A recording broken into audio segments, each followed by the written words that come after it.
All persons having anything to say before the Honorable, the Justices of the Appeals Court, now sitting at Boston within and for the Commonwealth. Draw near, give your attendance, and you shall be heard. God save the Commonwealth of Massachusetts. This court is open. Please be seated.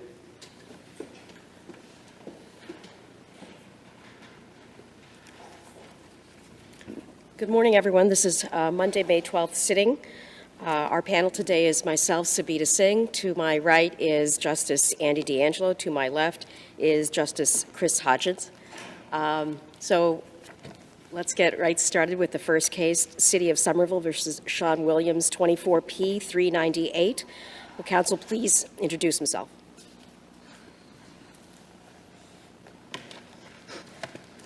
May it please the court, good morning, Your Honors. My name is David Shapiro for the City of Somerville.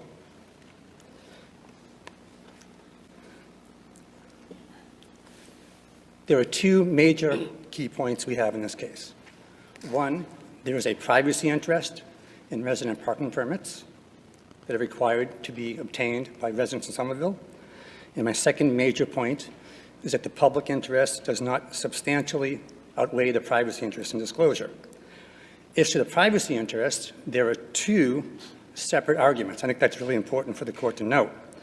The first argument and the primary argument is that the court must recognize a privacy interest to meet the reasonable expectations of privacy of residents in Somerville. The second key point on the privacy interest is that the court must recognize a privacy interest to avoid standing as an obstacle to the Driver's Privacy Protection Act. I do want to focus today primarily on the first point, but I think the first point renders the second point not necessary to even reach. Once again, is there a reasonable expectation of privacy? Names and addresses are not inherently private, either, are they, under the case law? They are not intimate details of a personal nature. However, the court has ruled that whether something is an intimate detail of personal nature is not dispositive. That's in the Boston Globe case, and it's also been recognized by the United States Supreme Court in some of the later cases. There was a prior case from 1980 which recognized that in order to use Exemption C, you must have an intimate detail of personal nature. That was 1980. 1982, the United States Supreme Court ruled that under a comparable exemption, you don't need to have an intimate detail of personal nature. Therefore, you are left with the conceptual informational privacy interest, which is the issue before this court. I guess that's where I don't understand.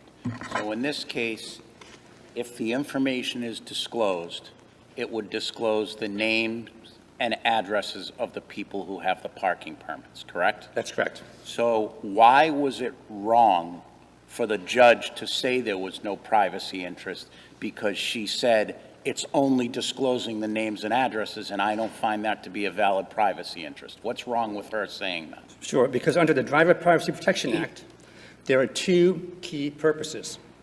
One purpose is to protect the privacy of residents, and under that federal law, names and addresses are withholdable. You agree, though, that the DPPA is not really forceful as far as the law goes for this case, correct? It might have guidance, but it's not the law of this case. Exactly correct. We look to the DPPA for guidance. The federal law is clear that if we had turned over these documents, there would be no violation of the Driver's Privacy Protection Act. That is correct. But we need to look to the Driver's Privacy Protection Act for guidance. And that is our point, to look to it for guidance to determine whether there's a privacy interest. Under the Giorgio case, it is a case-specific factor to be looked at for privacy. To align with those goals of the Driver's Privacy Protection Act, a privacy interest must be recognized in this case. If a requester goes to the State Registry of Motor Vehicles and says to the Registry of Motor Vehicles, I'd like the names and addresses of all drivers in the state, there is a privacy interest in that under the federal Driver's Privacy Protection Act, and I would expect they would not turn it over.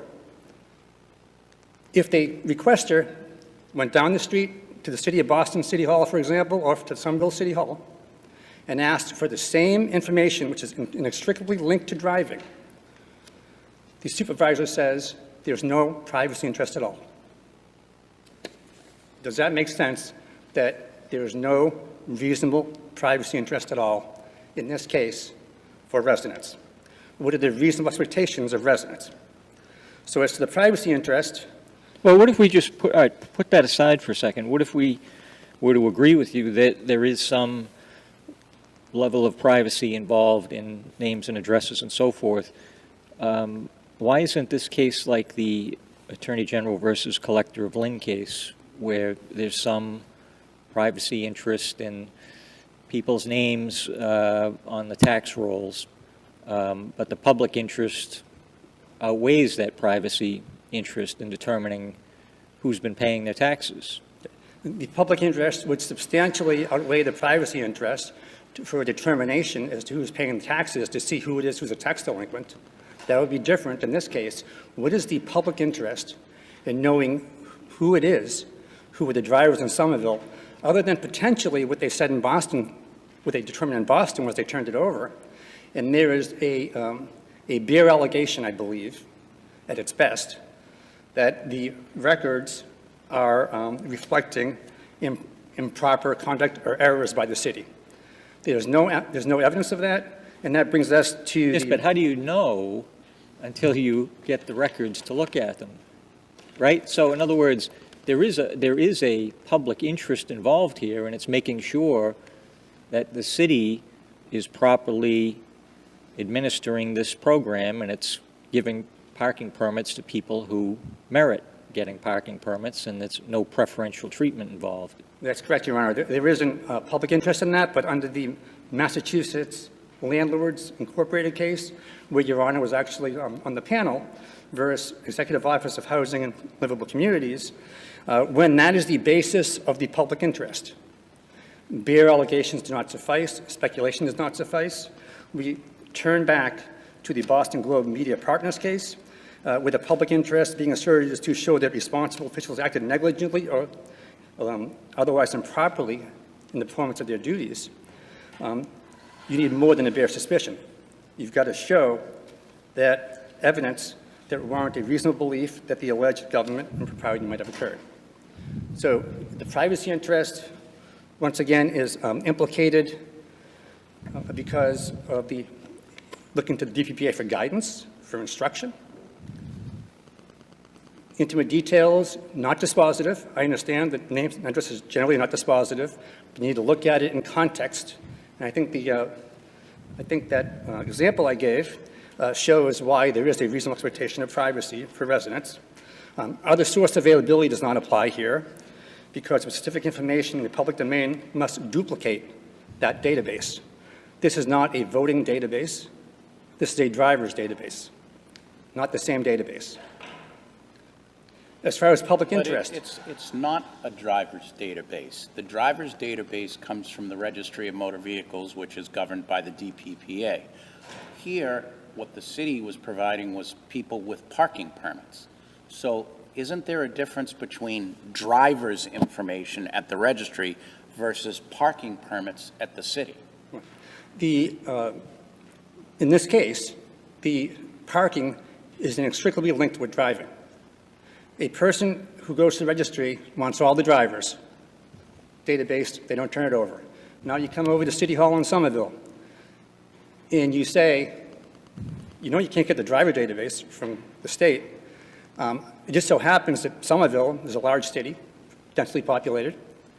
We have a parking permit program. Or for example, let's use Boston as an example, even a larger city.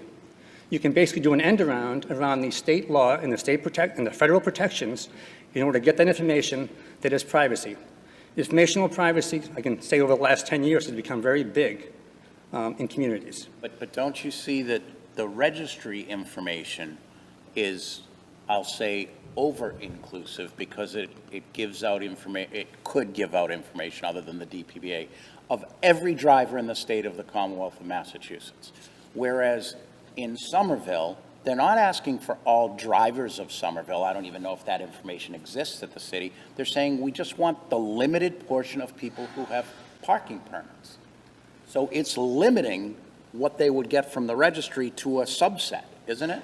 It's a subset, but there is still a reasonable expectation of residents in Somerville, and that's what we look to. What is the reasonable expectation of those residents? And the expectation is there any law or case that you could point to that suggests that somebody can't get all the residents of Somerville, their names and addresses? They could get that, for example, from the census or from the voter database. But here, once again, in order to be otherwise available, the case law, Afshar versus United States Department of State, it has to be that same database. Otherwise, I'm sorry, you lost me. So it's permissible to get every resident in Somerville, okay? I want the names and addresses of all the residents of Somerville. But it's not permissible to get even a further subset of that, of the names and addresses of everyone who has a parking permit. How do you make that jive with your argument? Because the federal law carved out something. Normally, there is no privacy interest, for example, in building permit applications. That's different. We have a federal law that gives us instructions, and it tells us that there is an expectation that people can drive in privacy. Now, we know why this federal law happened. It was based upon someone who was murdered back in the 90s. So they passed a federal law they carved out for drivers. Why did they not pick voters? I don't know. Why did they not pick other subsets? I don't know. The federal law carved out this specific exception, if you will, where they gave us instructions on what to do. And it's our responsibility to safeguard that as a city, to safeguard that information that we have in our possession that relates to individual drivers. I do want to mention on the public interest component, the burden of proof is on the supervisor to show that the public interest substantially outweighs the privacy interest. There is a mention in the brief of Mr. Kerrigan that balancing test is not a substantially outweighed balancing test. It is substantially outweighed. And once again, to my key point, if you're alleging impropriety, or you're alleging favoritism or some kind of error in the city records, it isn't enough to just do a bare allegation or suspicion or to just say that there's a public interest. It has to be evidence. But see, that strikes me as not logical. If the public record law is designed for sunshine, that records of the public are supposed to be available to members of the public, why does there have to be some allegation of wrongdoing in order to effectuate that right of access? That doesn't seem to make sense. And I go back to this case, the Attorney General versus Collector of Lynn, which we're bound to follow.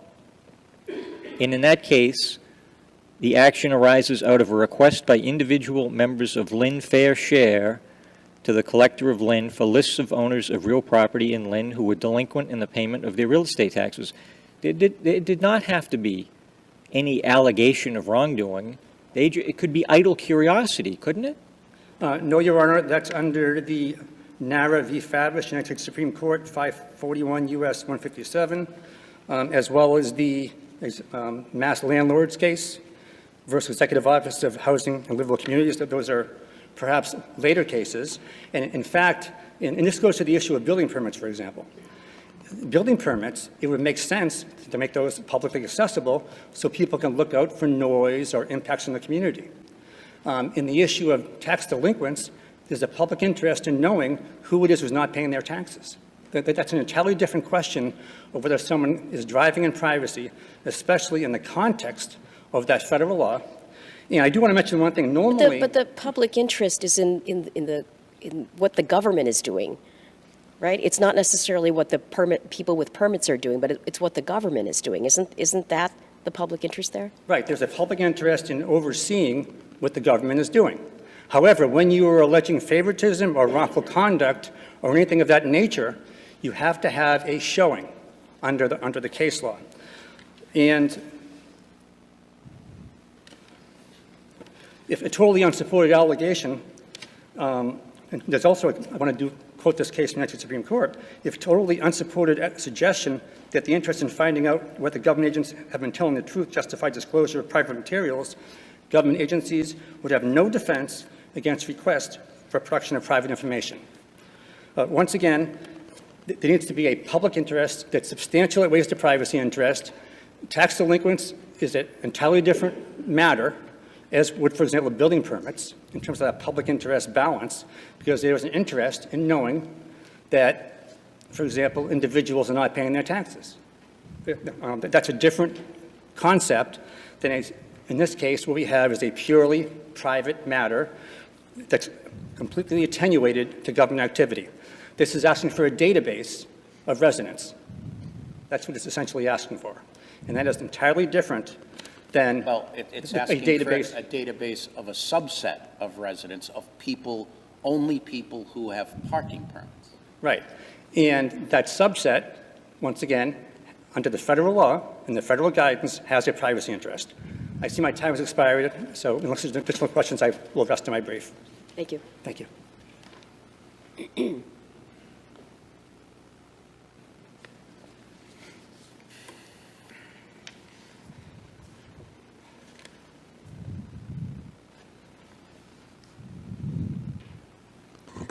May it please the Court.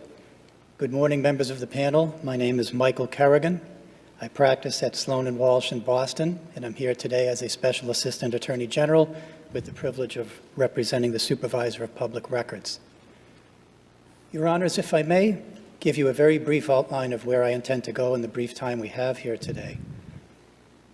What I'd like to do is start with our points of agreement, general propositions of law, transition to some of the concerns raised by the City of Somerville with respect to the DPPA and how it has been properly weighed and considered to the extent it even needs to be considered, both by the supervisor and by the motion judge, and then to look briefly at the very nuanced and detailed analyses that both the supervisor and the motion judge undertook when it came to, one, establishing whether or not there is a privacy interest in the information at issue, and two, whether or not the public interest in accessing that information substantially outweighs the privacy interest in the information. Let me just tell you what bothers me about this. You know, the people who are designated to respond to public record requests are often not lawyers, and they receive a lot of these, and they need kind of a quick way of determining whether something is exempt or it's not exempt. And so when you look at the statute and it says what is exempt is materials that constitute an unwarranted invasion of personal privacy. An unwarranted invasion of personal privacy. And then we have decisions from our appellate courts that say, well, but first there's a balancing test, and then there's a burden shifting. How does that help this poor person who's working in City Hall, who's dealing with a lot of these requests, and makes a good faith determination that this request is going to violate someone's personal privacy? As a practical matter, Your Honor, I would think that the city and any other keeper of records would have guidelines to assist that clerk, but otherwise they would have recourse to legal opinions. But to answer your question directly from a legal standpoint, that the practical would be that we would expect that there'd be guidelines to govern the clerk or whoever. But why can't the person who's in charge of this simply look at the statute and say, well, geez, is there a privacy interest involved here? Oh, geez, well, this is giving out people's names and addresses. That sounds kind of private. I probably shouldn't give this out. Why isn't that enough? The answer, Your Honor, is that the analysis has to be specific and nuanced, and it also has to be flexible and scalable to the particular circumstances at issue. So let's go to the point that Justice D'Angelo raised right out of the gate, and also was picked up on by other justices. The idea that names and addresses are somehow have a privacy interest is not correct. The law has been very clear on that. The only time a name and address in one context can acquire a privacy interest in another context is when it's linked with other information that may be revealing details of a highly intimate nature, et cetera. So in the Georgiou case and in other cases, the Mass DPH case involving the Boston Globe, we have situations where you have names and addresses, again, in and of themselves are not inherently private, but when you link them to, say, a first report of injury that's sent into the workers' comp carrier, as plaintiff's attorneys sought to do in the Georgiou case, that reveals disability status. It reveals application for public benefits, or for private benefits, which is essentially what workers' comp is. If we transition to another example, which would be the DPH case involving the Boston Globe, where we had a database of vital statistics. In that instance, again, names and addresses are not inherently private. There is no privacy interest in names and addresses. When you then combine that with a database that has statutorily protected private information that is updated constantly, that can be revisited again and again and again. How about adding that by getting these permits, they get not only the name and address, they get the permit number, the issue date, the expiration date, the vehicle model, make and year, and the license plate number? Why doesn't that add to the equation of now it becomes a privacy interest because it's connected to other things? I'm going to trim the amount of information that you're making available to the public, Your Honor. The reason why I'm going to trim it is because the motion judge did it for us. So at issue for this appeal is simply the following data points: parking permit number, issuance date, expiration date, name and address. The license plate is no longer at issue. The vehicle make, model, and year are no longer at issue. Those were taken off the table by the motion judge. And this brings me back to the point of the DPPA. My brother very frequently in the city emphasized that the DPPA gives guidance here. In actuality, as I see it, Your Honors, the language that's used by the city when it comes to the DPPA is the language of preemption, implied conflict preemption. Now, I know that there's a concession that it's not preemption. The argument for preemption is not being argued, but in effect, it is. When the city says that the purposes and objects of the federal DPPA are being thwarted by the Massachusetts Public Records Act and the privacy analysis in Massachusetts, that is implied conflict preemption, and that's not the case here. But let's also consider, as I break this down, that the DPPA is very adequately accounted for in the analysis, both by the supervisor and by the motion judge. And in fact, by my count, it has been weighed probably 3 times or so in the course of the proceedings. But the case doesn't turn on that federal statute, right? I mean, because would you agree that people do have a privacy interest of some kind in the fact that they own a vehicle, that they drive that vehicle in a particular city, and that they park that vehicle at a particular location in the city? Isn't there some privacy interest involved in that, apart from any federal statute? There may be, Your Honor, but we're not talking about that. We're only talking about name, address, and a permit. Yeah, but it implicates, as your brother says, the problem, as the city sees it, is it's implicating other factors, such as that you own a vehicle. Maybe people don't want to have people know they own a vehicle, or that they store it in a particular location, that it's parked at a particular spot that has some designated number. I mean, people kind of want to be left alone, right? Isn't that the nature of privacy? I take your point, Your Honor, but let me counter you, if I may. There is no case law that suggests that merely owning a vehicle gives you a privacy interest. The privacy interest that my brother is talking about and the city's talking about is specified in a federal statute, which, again, we agree does not apply here. But I cannot identify a case for Your Honor, and I don't think that my brother has either, that indicates that there is a privacy interest in name, address, or parking permit, or just the fact that you have a vehicle which is a public-facing, with a license plate that is public to the world, et cetera, feature of your lifestyle. Well, the plate is, but not your identity, because the only certain officials are able to access that registration number. So if I'm driving down the street and I have a certain registration plate, I'm not displaying to the world that I'm the owner of this vehicle. That's correct. That's correct. And neither are we in this case, because again, the motion judge is only allowing to be disclosed publicly name, address, and permit. So the license plate number is not part of the mix in this. So we're just dealing, again, if we go back to the teachings of the case law, again, my brother and I would be hard-pressed to show this panel a case in which name and address are inherently private and even linked with a parking permit that just has dates of issuance and a permit number, which is a So randomly assigned number. What else can you glean from the fact that someone has, from a permit number, Any other information? Will that lead to other information? Not that I'm aware of, Your Honor. And more importantly, apart from my own awareness, the case law is very clear that when we're doing a privacy analysis and we're arguing about risks of identity fraud, or we're arguing about risks of personal safety, if we're arguing about risks of, say, scammers or, let's say, advertisers targeting individuals, we cannot rely upon speculation. We cannot rely upon hypotheticals. We must be shown, we the court, if I can make myself a judge, we must be shown that there are specific facts that demonstrate a substantial risk in these contexts. And that comes right from the SJC in the DPH case involving the Boston Globe. It's also echoed in the PETA case.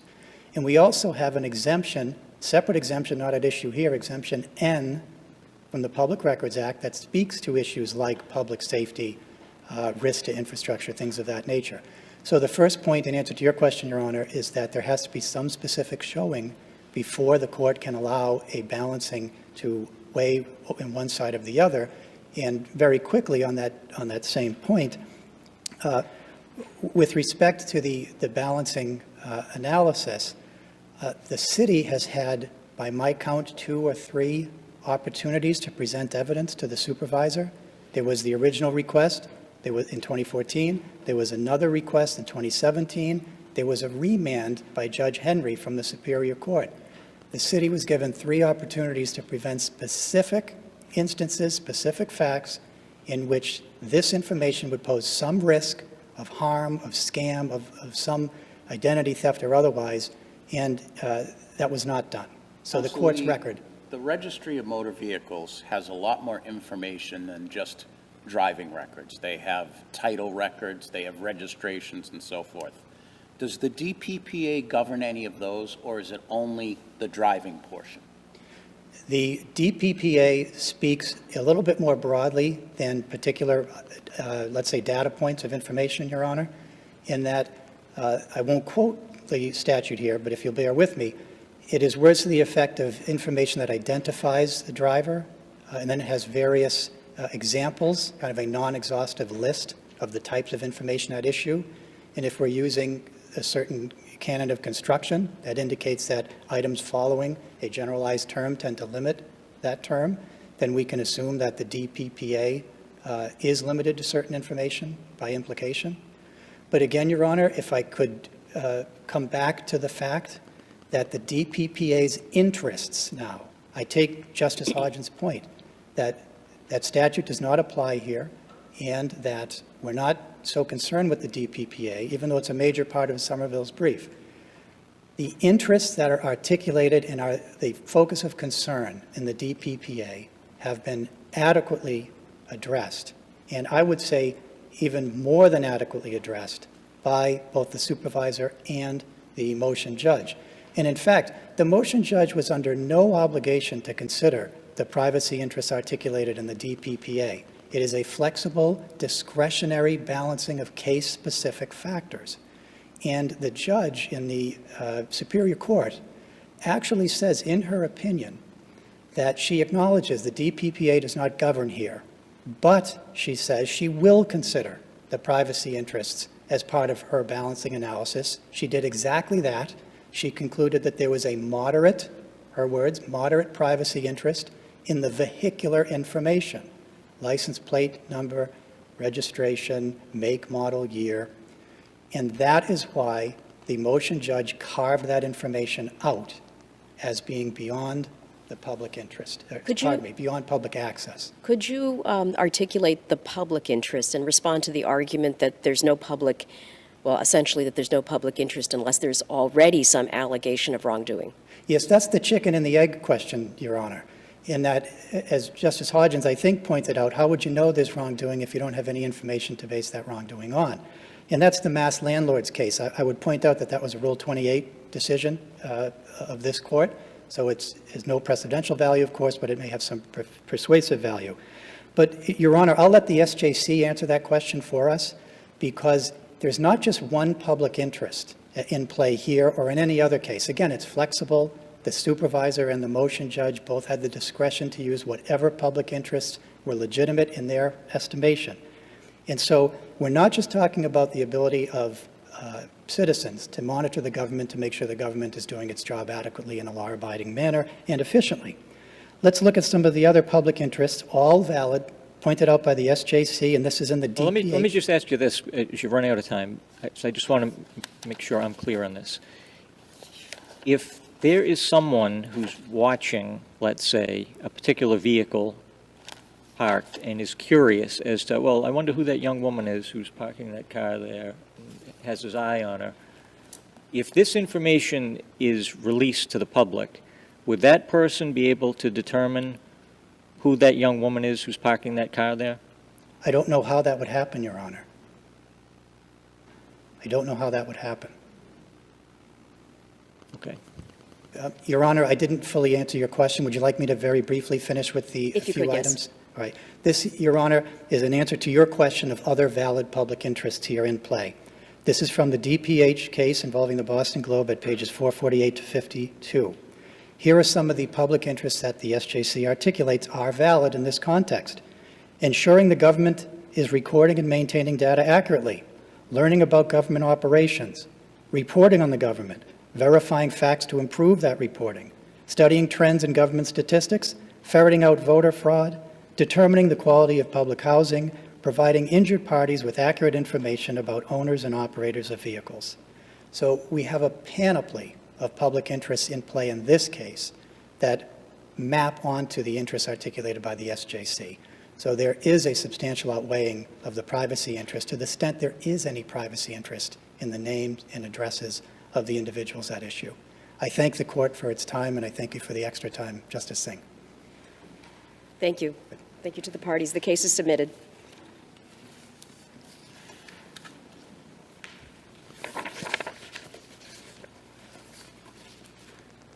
We move now to the next case, which is impounded. The number is 24P796.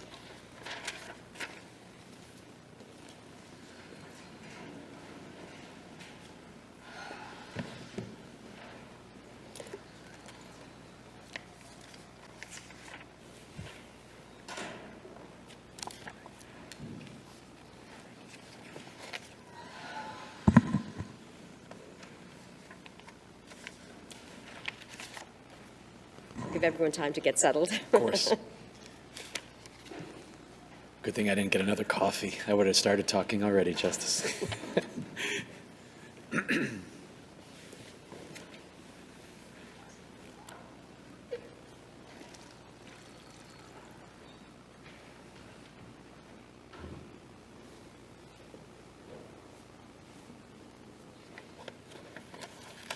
can begin. Thank you. Good morning, Justices. My name is Jared Spinelli. I'm from Rubin and Rudman, and we represented the husband in the underlying judgment of divorce in the probate family court. What I want to spend my time this morning on is to focus mostly on how the trial judge calculated, in my opinion, in error, his alimony obligation to his former wife. There's an interesting, in my opinion, a potentially novel issue that was existent at the time of the 2023 trial, which was how his executive compensation materially increased as a direct byproduct of the COVID-19 pandemic. He was a named officer and an executive at the company, and the company just so happened, they fell into it, they were the ones that had the most sensitive diagnostic SARS-CoV-2 testing material. And their share price prior to the pandemic was always static, around $90, $92 a share. And this is just to evidence what it is that I say, which is that after and during the pandemic, but after the discovery of this testing technology and the ramp up of the manufacturing, their share price more than doubled. Yet, because this is a temporal increase, which was great, it was a boon for everybody, but it was temporal, it was finite. By the time of the trial in September of 2023, it was now down to $85, and all of this is uncontroverted from a fact standpoint. The wife, in her brief at pages 15 and 16, gives what I consider a concise list of the assets. And I'm wondering if anything on that list is in dispute, and if so, what? Sure, Justice DeAngelo, let me just take a look. Sure. I don't believe the list of the assets is in dispute, and I don't believe that was part of my brief either. So I think the direct answer is no, Justice.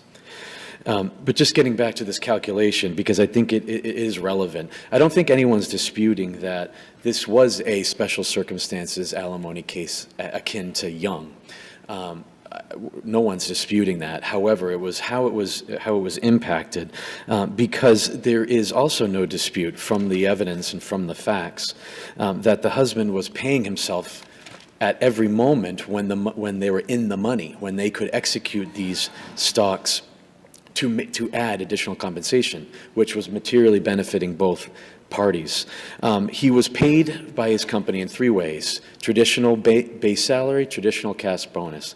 What we're talking about here is the third component, which was a long-term incentive program, LTIP compensation. That was a 3-year vesting type of structure, and LTIP compensation was comprised of stock options, restricted stock, and performance restricted stock units over a traditional 3-year vest, a third, a third, a third. And so that 3-year vest really propelled them in tax years 2020, 2021, and 2022. And as an aside, but I do find it noteworthy, the court might want to consider a civitas analysis, and also under Young as it relates to a marital lifestyle, that by the time they separated, which is also uncontroverted, in August of 2020, the highest incomes that this gentleman realized was post-separation. But back to his income for purposes of alimony. At the time of the trial, as I said, it was down to $85 a share, which was only it was down 31% over the course of 6 months, which was also uncontroverted. And so we also know how he was paying himself over the course of the prior years. He was selling as often as possible. There is a finding of fact, several, 102 to 109 from the trial judge, that backed up the fact that he had executed nearly $2 million, $1.9 million over 3 years, again, because they needed to afford their lifestyle, which was too, in my opinion, and I think factually speaking, too grandiose. They could not support it based on his own cash base salary and cash bonus. He testified, and this testimony wasn't challenged, that by the time of the trial, the 2021 and 2022 granted stock options had a negative value. They were worthless. He couldn't execute. So he was only receiving his cash salary and his cash bonus. He also testified, and again was not challenged, that the stock price boon was a thing of the past. People, and we understand this just from a layperson standpoint. We were all testing aggressively in the early parts and the middle parts of the pandemic, but as that waned, people weren't running to buy these testing kits anymore. They used to be out of stock all the time at our local pharmacies, but now you can get them at any moment. He also testified, and it was not challenged, that as an executive, he was subject to insider trading rules, blackout periods via the SEC. And he also testified, and it was not challenged, that he had to maintain 2 times his base salary, and his base salary was $485,000. So he had to maintain $970,000 worth of stock. But as you can appreciate, the less the stock is worth, the more shares he had to keep to maintain that $970,000. The trial judge, I don't think, and this is my inference, completely understood the nature of his non-cash equity compensation. And the fact that He could not continue to execute these stocks under the LTIP comp to continue to be paid what he was paid over the last several years of the marriage. The judge in this case took a number of $997,000 and $977,000 and change for his compensation for purposes of alimony. He cannot pay that. There is no ability to pay that. And there's also a very factual circumstance here that by the time of the trial, he wasn't even working for that company any longer. The company had been partially spun off. It had been sold, and he was now working along with a reduced amount of his staff at a new company. And therefore, this idea that he was still being able to pay himself the way he was during the latter part of the marriage, it was simply not the case. The judge's rationale does not talk about the impact of the pandemic at all. It is missing, it's devoid.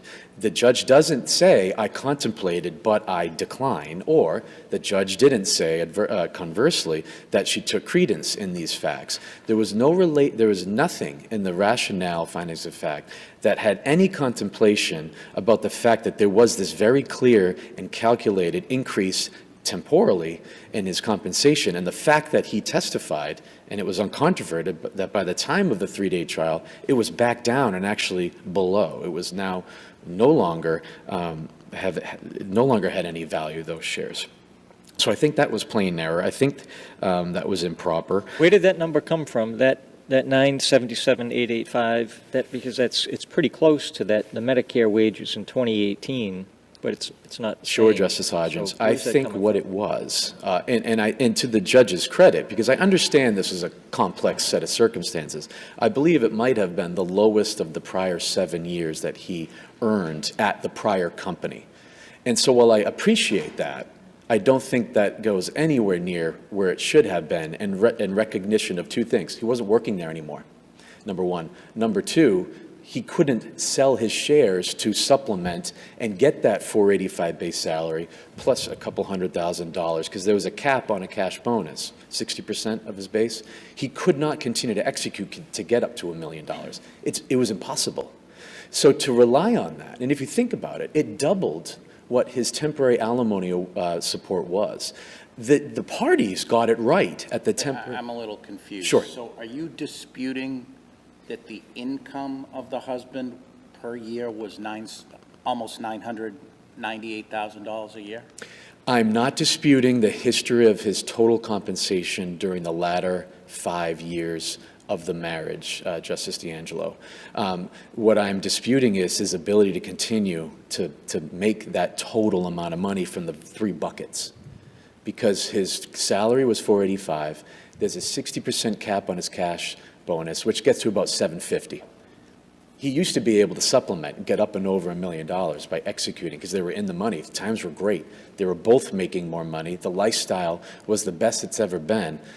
Granted, some of this was after they already separated, but for purposes of this argument, he was still able to supplement in 2020, 2021, and 2022. But by the time of the trial, he couldn't execute. He'd lose money. Nobody would ever execute shares when they're 85 when they were granted at 92. You're not making any money. So I'm not disputing his history. I think it speaks for itself. It's on the Social Security earnings statement. I think no one disputes that. Justice Singh, sorry. So you don't dispute the history, you don't dispute what the judge laid out in terms of the numbers, but you're saying, just to be clear, you're saying the plain error was you believe that the judge did not consider the impact of COVID and what's happened with that on the... Certainly, that's number one. Yes, there was no explanation, no impact of... Because there was no specific mention of it. Nothing. So we're to believe there's no specific mention of it, it wasn't considered. I have nothing in front of me, nor do I think Your Honors have anything in front of you that shows that she was contemplating that fact. Then there's a second material point, which I'll just emphasize by repetition, which is he was no longer working there by the time of the trial. And it wasn't like he was laid off, he didn't quit, nothing like that. Sometimes we see those types of cases here, Justices. His company was spun off. And this new company did not come with that gravitas. There was uncontroverted testimony that his team was shrunk from 16 to 6. There was testimony that was not challenged that his budget, because they make their money by acquiring on M&A, mergers and acquisitions, that his budget to do so was materially shrunken. So there was no ability for him, at least early on in this time, to grow the new company like it was at the old company. So he, in essence, he was still making a good living, but there was no way, from an ability to pay standpoint, he could ever get to what it was. And if you look at what the if you look at what the judgment for the alimony order, $4,000 a week, that was 43% of his gross salary.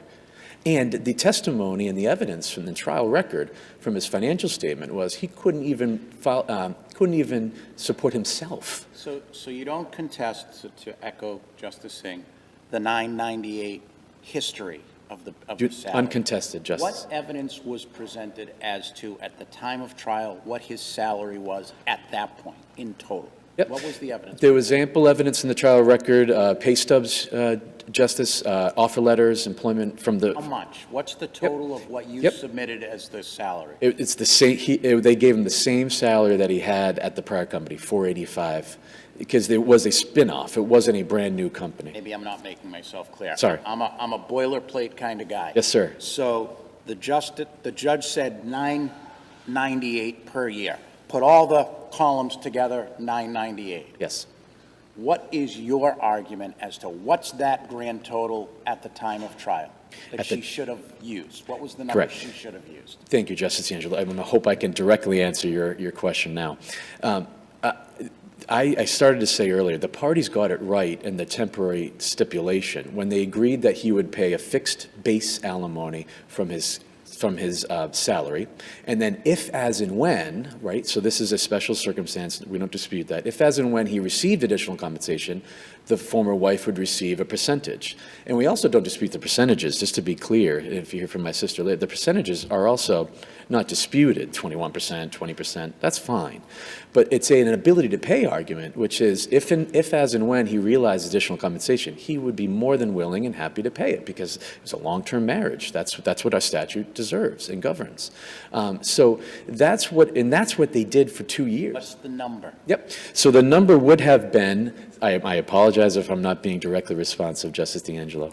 It would have been approximately $2,000 a week, which is what he was paying under temporary orders. So she essentially doubled it as a mandatory base guarantee, which was 43% of his base salary. So I think the only thing that would have been consistent with Young, what should have happened, is that we followed that same rubric. And if, as, and when he received it, he would have paid it. I don't think the trial judge's analysis was consistent with Pierce, right? I don't think there was a fair balance of sacrifice under these facts. I don't think there's no balance of sacrifice. He was ordered to pay more than 43% of his base salary. His financial statement revealed he wasn't even able to support himself, let alone his former spouse. And Pierce tells us that there should be a balancing of that sacrifice. Counsel, I know this isn't necessarily part of the appeal, although I guess it could be. There's nothing preventing husband, after the judgment, the following year or something, say, you held $998,000. Here are all my stubs. I'm only making $400,000 to go in and ask for a recalculation, correct? Yeah. Correct, but the trial court expects us to wait to demonstrate because you can't just come in the next day, right? So that would be inequitable. That would be unfair, I would posit, Justice D'Angelo. Just because we talked a lot about alimony, I will rest on my brief, but there were on the division of assets, I just want your honors to be aware that there were miscalculations and errors in math that even my sister acknowledges. In their reply brief, their red brief, there was a mistake where the trial judge put $79,000 as a withdrawal when it was a deposit, and the trial judge forgot to include the $250,000 advance in her calculations. On the first day of trial, they each took $250,000, and the judge overlooked that in her findings, which is material. So I see my time is up. I'll rest otherwise on my brief, and I appreciate the justice's time. Thank you. Thank you.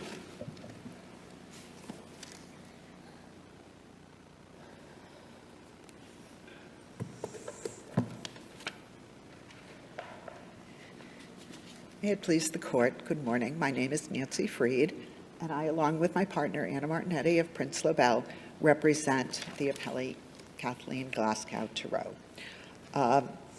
Your Honors, we are here requesting that you affirm in all respects the judgment of the Probate and Family Court. I'm confident that you've reviewed the record below. There are 149 entries on the docket of a case that spanned from July of 2020 to judgment in March of 2024.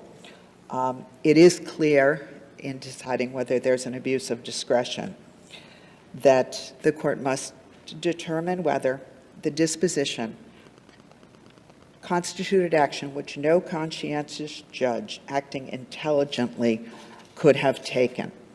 There is a basis in the record, throughout the findings, and I will point out some of the inaccuracies in my brother's argument, that the judge considered all of the factors that she was to consider in setting both the alimony award and the division of assets.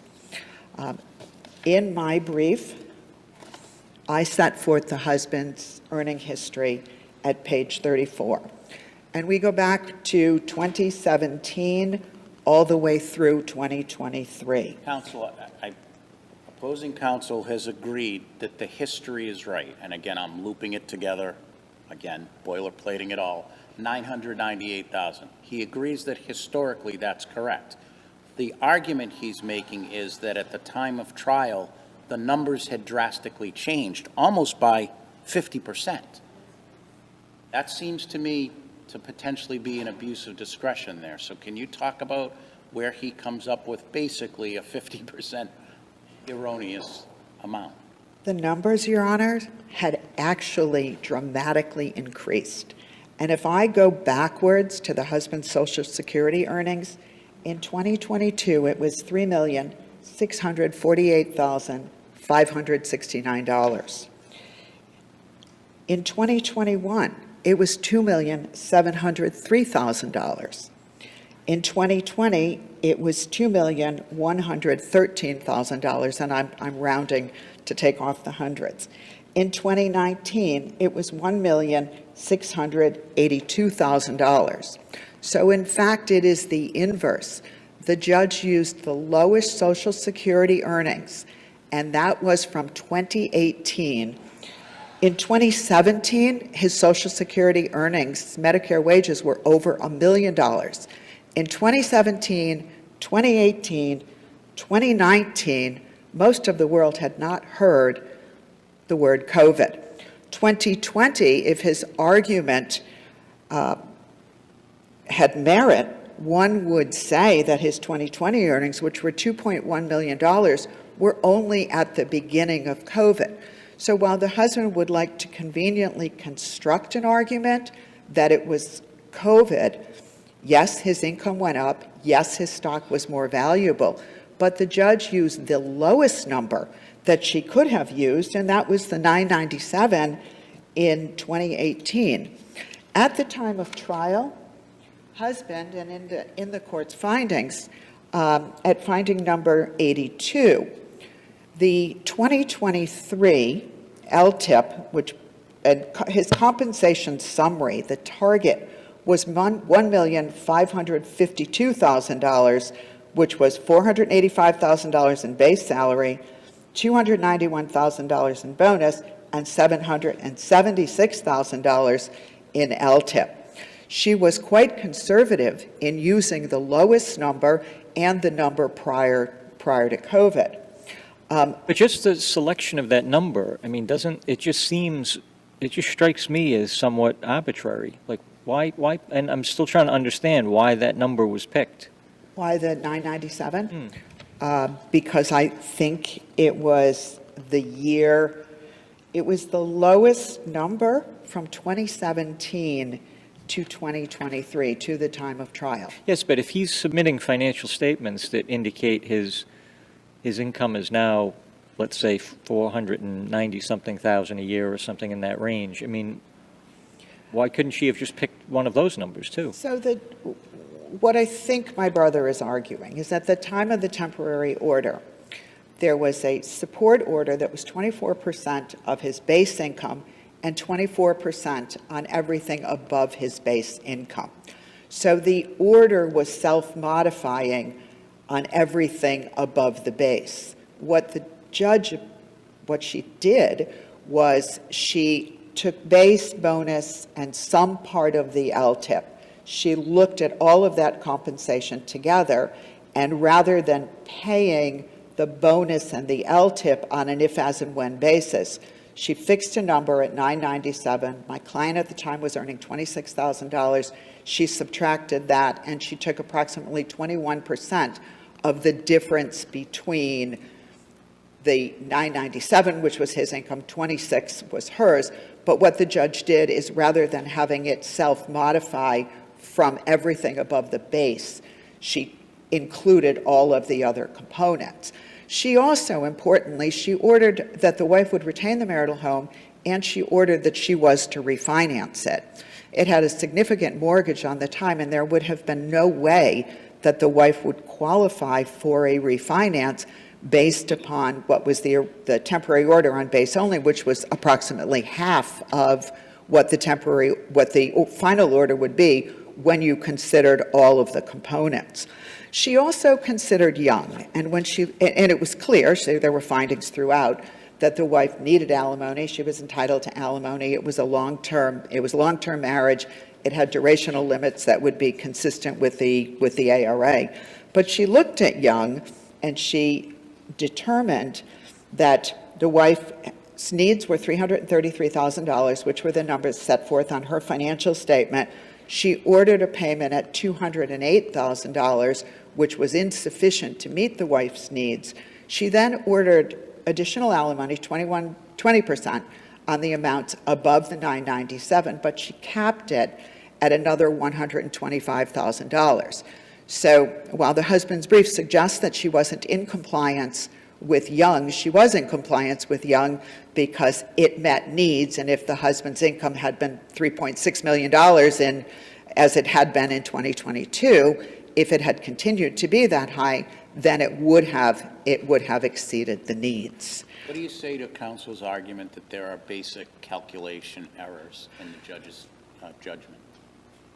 I disagree, and I suspect that what he's referring to is in one of the charts that we submitted, we said that there was a subtraction of $39,000, and the judge included it in her findings.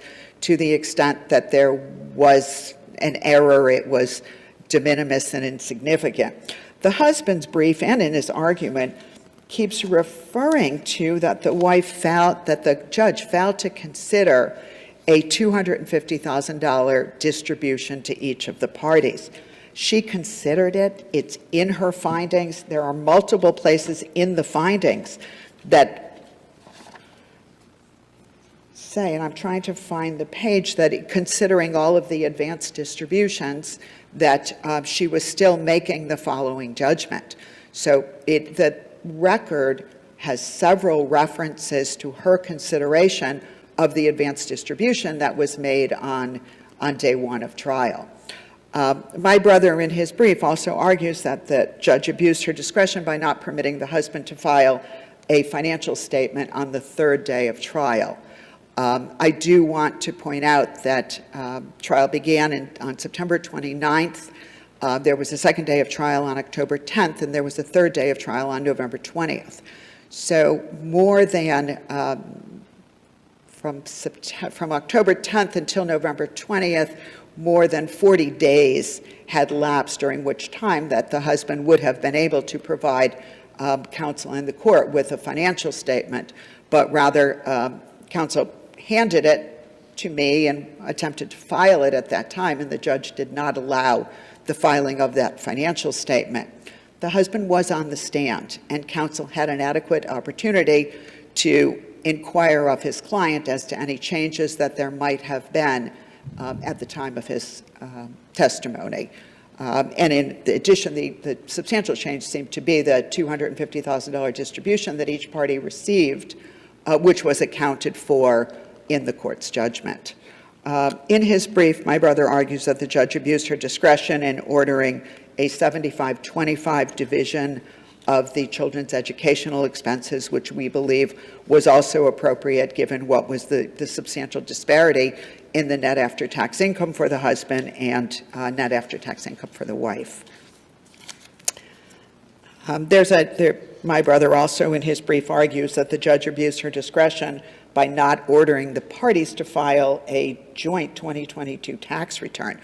As I understand the law, a party cannot be compelled to file a tax return with another, and unless there was a court order to the contrary or an agreement to the contrary, the wife in this case had no obligation to file joint tax returns with the husband, nor did she have any obligation to pay the taxes on his income.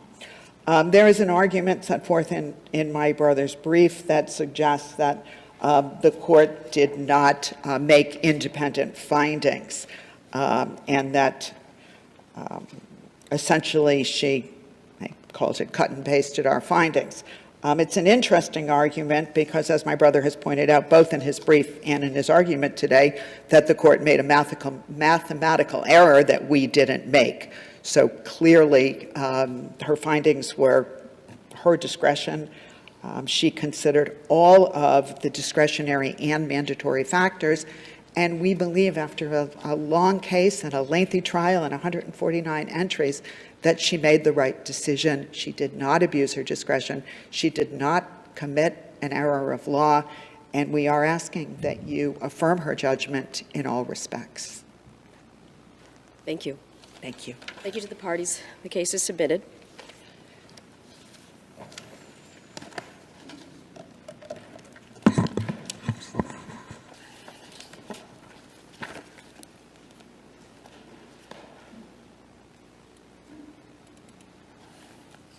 The next case on the list is Alexander Thayer, Jared Gosselin, 24P 444.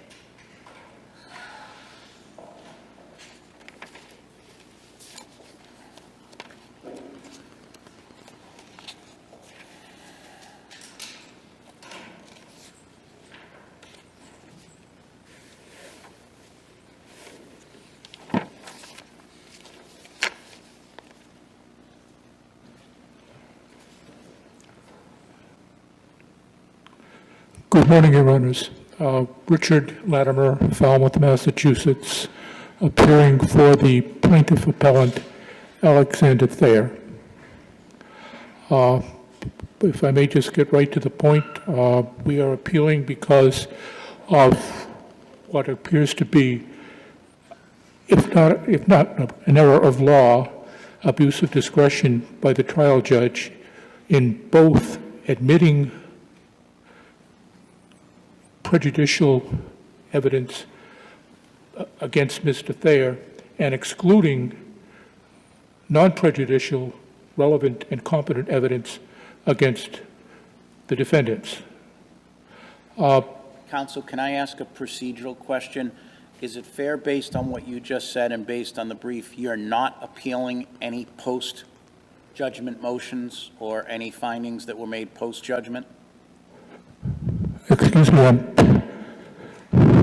Are you not appealing any post-judgment motions that were made and decided? It's only the trial issues? Your Honor, I'm appealing everything that is appealable on this. So, Well, the notice of appeal only mentions the judgment on directed verdict and the judgment on the jury verdict. There's nothing in the notice that suggests anything post-trial, and it wasn't really interested. I just want to make sure what we're all discussing here is correct. yes, Your Honor. Okay, thank you. Now, to look at the admission of the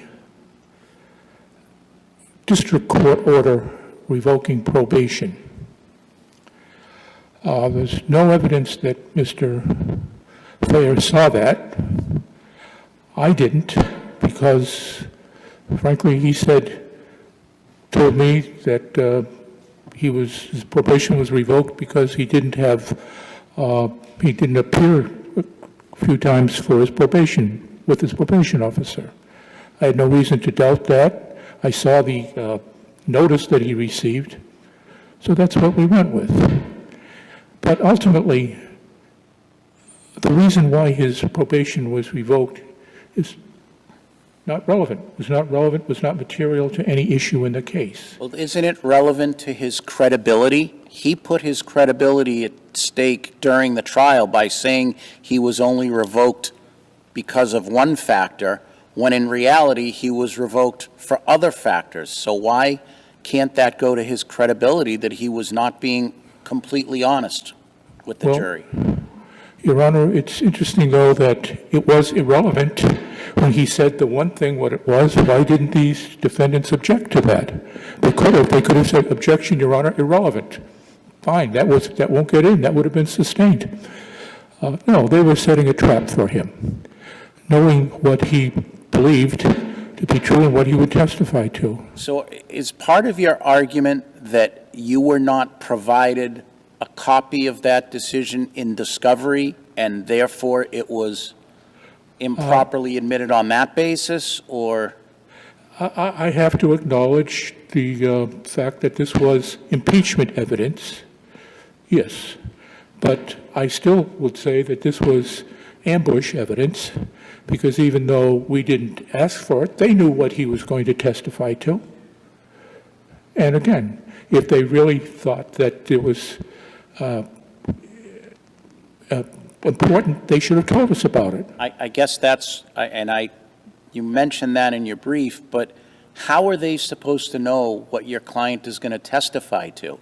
Can't Because he said that through discovery. Well, can't they assume that if a question is asked, why was your probation violated, that he's going to answer to what's on the docket, the finding? They assume he's going to tell what's on the docket.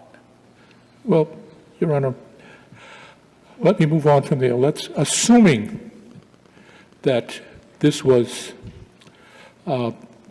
admissible, that this was fair, assuming that, the argument is that the judge erred in admitting that and or excluding the evidence of the defendant's prior statements. And if we look at Rule 803, 803A says explicitly that agency statements, findings of fact, statements, observations of fact are admissible. What these are were statements made by these defendants against their interest. Those are facts. And the judge let you admit certain statements of the defendants. It was just that the entire report was not admitted. No, Your Honor, he didn't let us admit any of it. All I wanted to was to cross-examine these defendants on their statements, as in the reports. That was what was excluded. And if we look at Rule 803C, the only thing that the exclusion for investigative reports only applies to conclusions made by the investigators, opinions, statements of law, and things like that. These were simply statements of fact that I wanted to cross-examine these witnesses on, these defendants on. I wasn't going to read the whole thing into evidence. I wasn't going to read into anything about what the investigators thought or what they concluded or their opinions. I just wanted to say, didn't you tell this investigator blah, blah, blah? And had to see how that's what was excluded. I wanted to confront these witnesses with their prior inconsistent statements, inconsistent with what they had testified to. So not just, you're arguing that they were not just admissible because there was... Excuse me, Your Honor. Oh, I'm sorry. Your argument is that they were also prior inconsistent? Because you're arguing that they were admissible as statements of a party opponent, but they were also going to be prior inconsistent statements? I'm not quite getting the question. These were statements made by defendants which contradicted what they claimed about what happened. For example, and some of what they claimed that happened was ridiculous anyway. Oh, 5 officers just went up to that interrogation room to compare notes. This was, and getting back really to the point here is this verdict was against all the competent objective evidence, both direct and circumstantial. The direct objective evidence shows all of these officers going up. This is a search of one individual looking for alleged drugs on his person. And there wasn't just one search, there were 2 searches. And there was physical violence used in the second search. And there was objective evidence of that, being the bruise on Mr. Thayer's rib, over his rib cage, where Gosselin slugged him. That's objective evidence. The jury didn't even think of that, didn't consider any of that. Why? This jury of 6 women and 2 men heard only that Mr. Thayer was a wife beater. That's all they heard.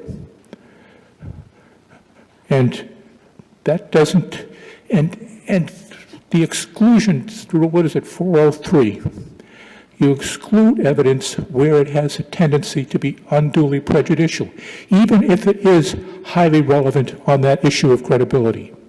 You exclude it because it had that tendency to be very prejudicial, and we saw from this verdict that it was. And how can you know from the verdict that it was prejudicial? Because the verdict was against all the competent objective evidence. Photographic evidence, circumstantial evidence. Oh, Mr. Thayer went through the screening machine when he went in there, no drugs were found. But yet when they take him up to this small room and interrogate him and beat him, oh, the machine was down on that day. They search him thoroughly, and then they leave, and then they take him into another room with a toilet. Oh, then they hear it flush. Now, they say, well, he disposed of the drugs. But let's consider the fact that the drugs that he was alleged to have had by this inmate Wood, who, by the way, was not the most reliable and credible witness on which to base probable cause, but this inmate Wood said he kept the drugs in a sock. So what did they think? He had a sock stuffed up his anus? That's the only place it could have been hidden. Are you asking us to disagree with the jury verdict? Excuse me? Are you asking us to disagree with the jury verdict? I'm asking to disagree with the judge's rulings and to, yes, not to just overturn the jury verdict because the jury verdict was not obtained through a fair proceeding. It was obtained by prejudicial evidence being admitted and relevant evidence that was helpful being excluded, which, by the way, happened to be contrary to all the objective evidence. So I'm not simply saying because it's contrary to all the objective evidence that should therefore be excluded, but what I'm saying is when you look at all the objective evidence combined with the prejudice from this judge's rulings, prejudicing Mr. Thayer by allowing that district court order into evidence and or prejudicing Mr. Thayer by denying counsel's right to cross-examine these witnesses on what is in fact admissible evidence, the fact that the verdict was against the weight of all of the objective evidence is just an additional fact establishing the prejudice. Whereas a different jury that didn't hear this, if Mr. Thayer had simply come in and truthfully said, yes, I was in jail for probation violation, and without more,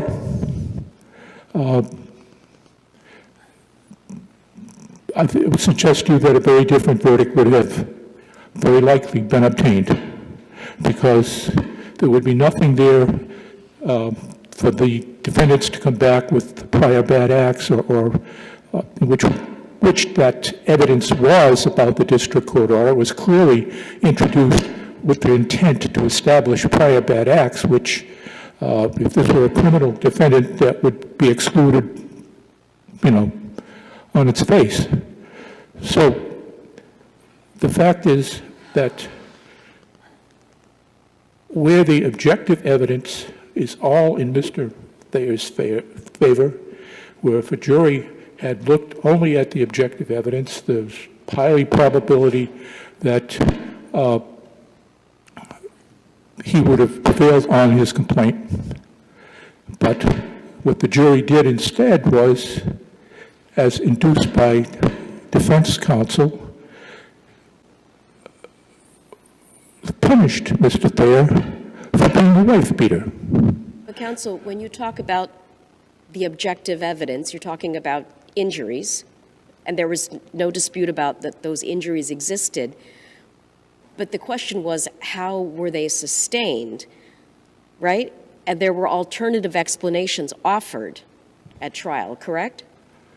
Well, Your Honor, they denied beating Mr. Thayer, for example. Now, but when he got to the infirmary in the evening, there was a red bruise exactly where he was hit. He testified also that a day or so later, Gosselin punched him again in that same area. And then when he finally got to have a full, complete medical exam, the nurse verified that it was either a very bad bruise or a fracture, a slight rib fracture. And again, the things that defendants cite as to Mr. Thayer's credibility. Oh, he lied when he went to the infirmary the first time. Yes, he lied. He said he fell down the stairs or something. Well, that's because Gosselin told him, keep his effing mouth shut. So that's why he went to the infirmary, and that's what he said. He went to the infirmary. He didn't say why he actually, how he actually was injured, because he was intimidated, which again is part of the complaint against these defendants, that what they were doing was they were intimidating him, they were going after him on the slimmest of evidence, most likely, don't know, but most likely because of the same reason they were aware of the order that he was an alleged wife beater. And the fact is, that was never proven by a trial. That was dismissed. So, again, stating it simply, we are asking for a new trial because the first trial was clearly not a fair trial for Mr. Thayer because of the prejudicial introduction of evidence, the prejudicial exclusion of his evidence, and it is contrary to all of the objective evidence that supports Mr. Thayer's testimony as to what happened. Thank you. Thank you. Thank you.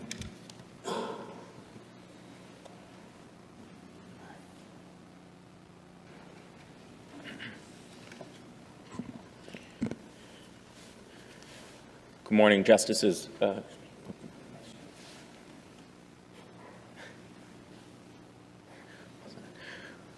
morning. My name is Michael Donovan. I'm the General Counsel for the Bristol County Sheriff's Office. I appear today on behalf of the Sheriff's Office as a Special Assistant Attorney General. I was not trial counsel, so I don't have certainly the advantages of Attorney Latimer in terms of a memory of the events, so my arguments are based on my reading of the record. I would argue to Your Honors that this was in fact a fair trial. The juries are presumed to execute their duties diligently, to take the evidence and the instructions of the judge when weighing what happened, and I would ask the court not to disturb the jury's verdict. I would suggest straight to the main arguments that seem to be made on behalf of the plaintiff, that the judge improperly admitted the docket of his probation surrender, and that the judge improperly excluded the SIU report. With regards to the docket of the probation surrender, as Justice D'Angelo, as you pointed out, the plaintiff put this into play himself. When you read the trial transcripts, it seems pretty clear that central to the plaintiff's strategy was attempting to elicit sympathy on his behalf from the jury.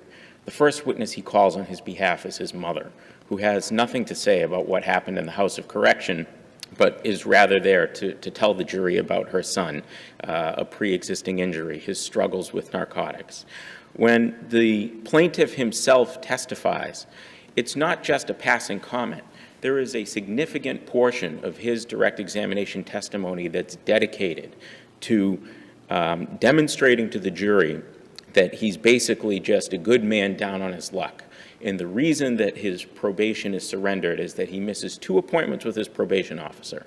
And he explains to the jury the reason he missed those appointments is that he had a fiance and a young child at home that he was supporting, that he was working extra hours as a car salesman, and that the requirements of that job in order to get his commission checks necessitated that he missed those appointments with his probation officer. He then goes on to testify that essentially surrender issues, he's brought into court, the probation officer makes a recommendation to the judge in district court to hold him in custody, and that's the whole reason that he's held. It paints him essentially as a victim of an unsympathetic system that's out to get him, and it is also manifestly untrue. In fact, he had been charged some days before he was held with a domestic violence charge against that fiance. And when you look at the dockets of the 2 cases, and they were both admitted, the plaintiff admitted the docket of his credit card larceny case, that was Exhibit 16 at trial, and then the defendants admitted the docket of the assault and battery on a family or household member, that was Exhibit 17 at trial. The claim that's made here... Why was Exhibit 17 relevant to anything? It's relevant because of his statements to the jury. Central to this case, I would respectfully disagree with counsel's assertion that the great weight of the evidence is in support of the plaintiff here. The only evidence in support of the plaintiff is his own testimony. There's an argument to be made about the injury, but I would suggest that that could cut one way or the other depending on what the jury takes from it. So plaintiff's credibility is central. There are other points in the record, and I'll get to those if I have time, where there are what I would suggest lies or mistruths that he admits to when he testifies. But doesn't the probation notice and what the judge found in his or her findings for the surrender, I guess I understand that the plaintiff opened the door to that.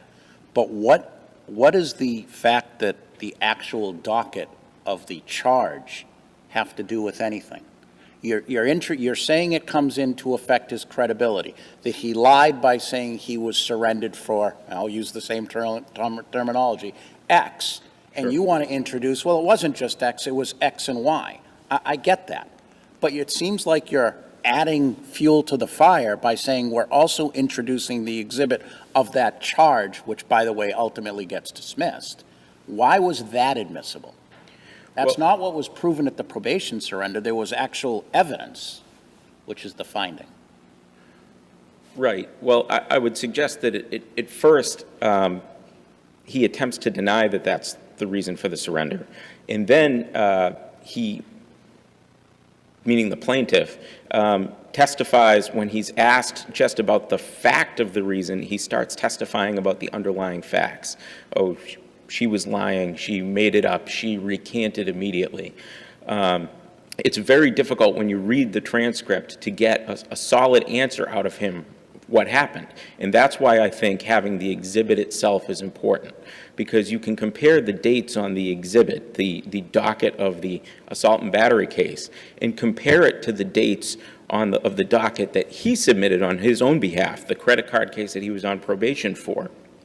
And the dates themselves, I would suggest, are evidence that he's not telling the truth when the claim is made that he doesn't know why his probation was surrendered, or that he honestly thought. Did the judge give a limiting instruction to the jury at the time of its admission that it could only be used for credibility? The judge did not give a limiting instruction based on my reading of the transcripts. The judge gave essentially the standard instructions on credibility at the end of the case.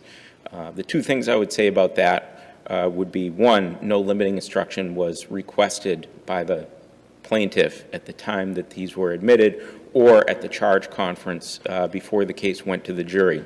And second, while I would concede that potentially a limiting instruction would probably have been the better practice here, it doesn't represent an abuse of discretion that requires a reversal of the jury's verdict, especially where, when you read the transcript, the argument is that the way it plays into the trial is because of, is how it impacts the plaintiff's credibility before the jury.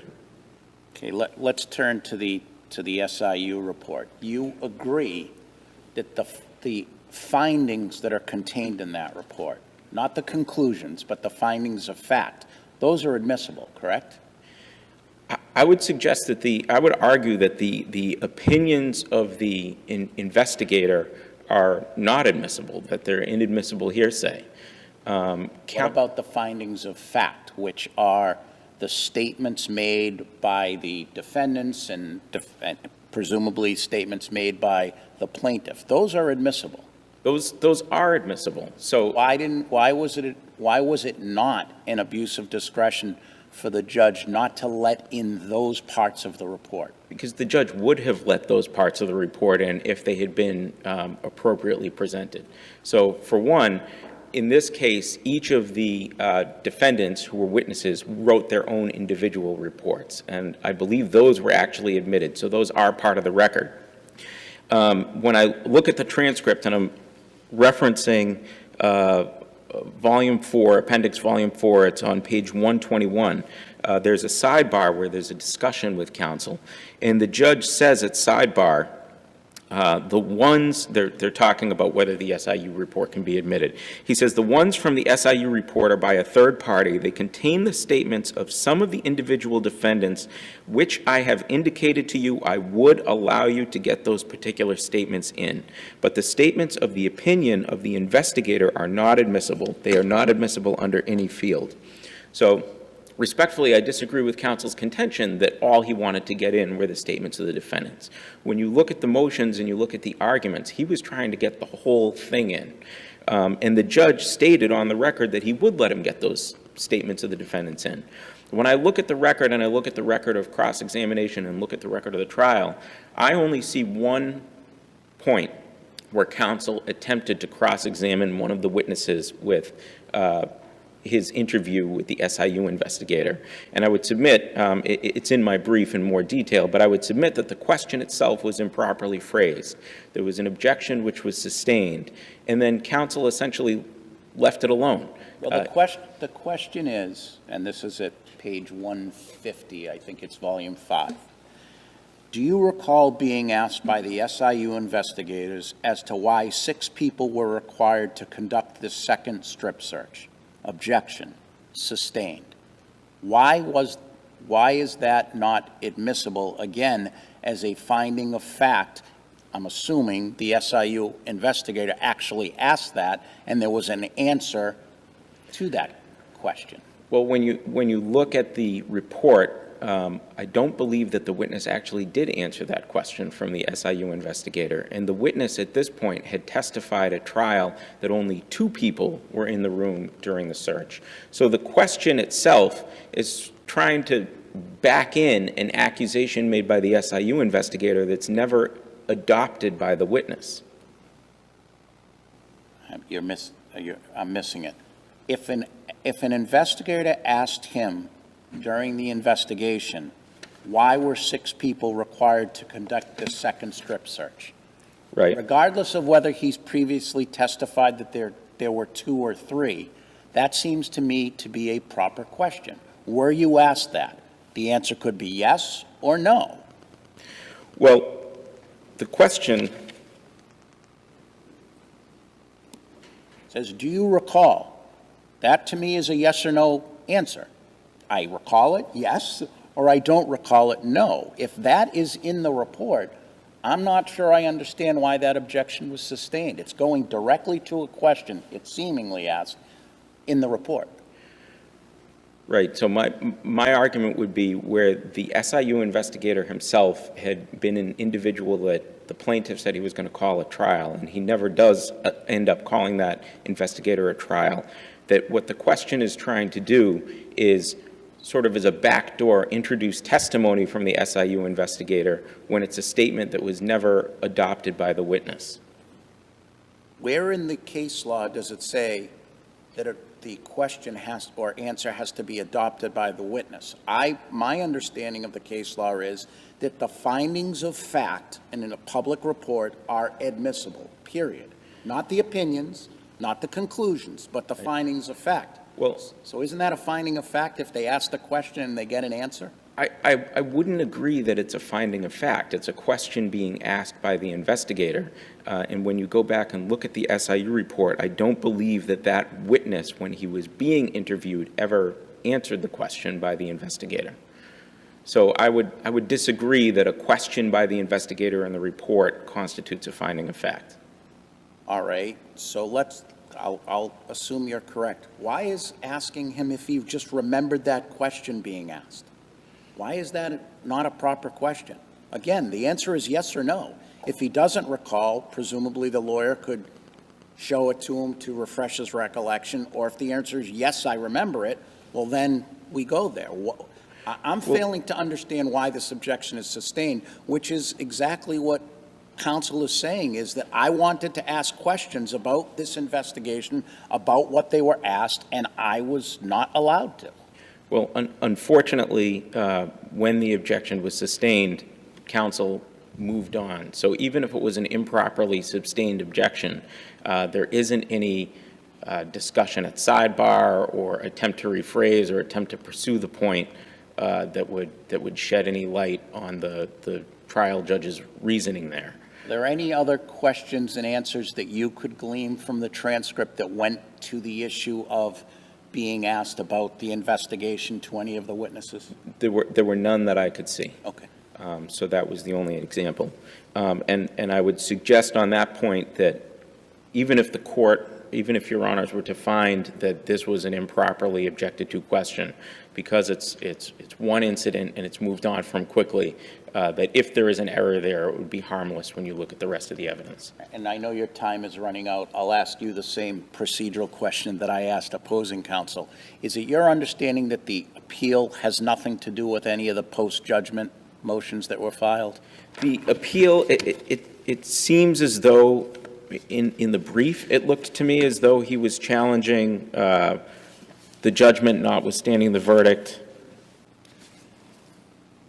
the denial of his motion for new trial. It seemed to me as though he was pursuing those.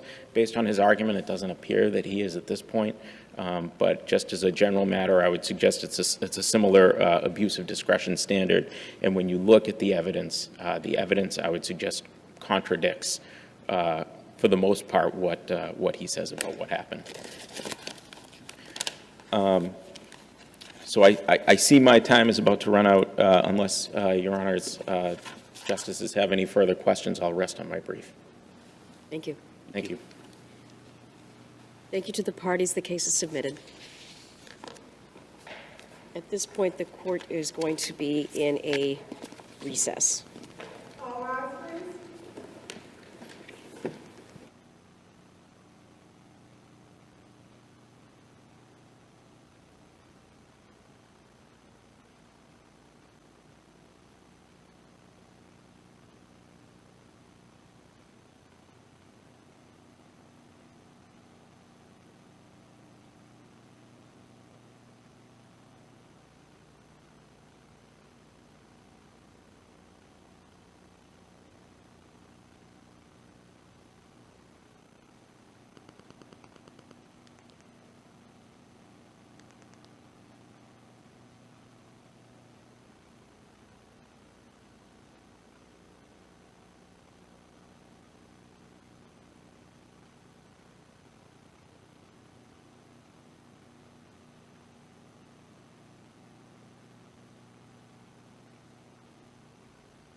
So we'll proceed with the remaining cases. The next case on the list is Timothy Burke versus Town of Dennis, 24P 1021.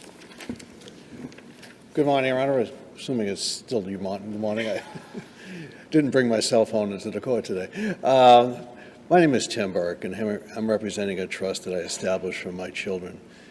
What is at issue here is an undeveloped lot in the town of Dennis, Massachusetts.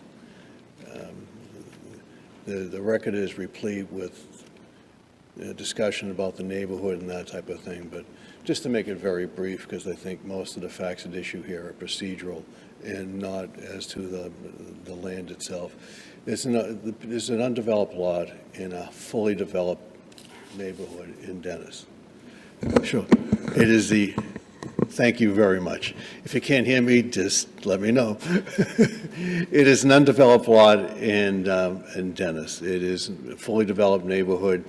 It's got a long history, but as it relates to what we have here is that there are two prior decisions of this court relative to this property. It was brought before this court on issues of whether or not the Superior Court could hear the case, as whether or not the Superior Court had jurisdiction. It was determined that two things were required, basically.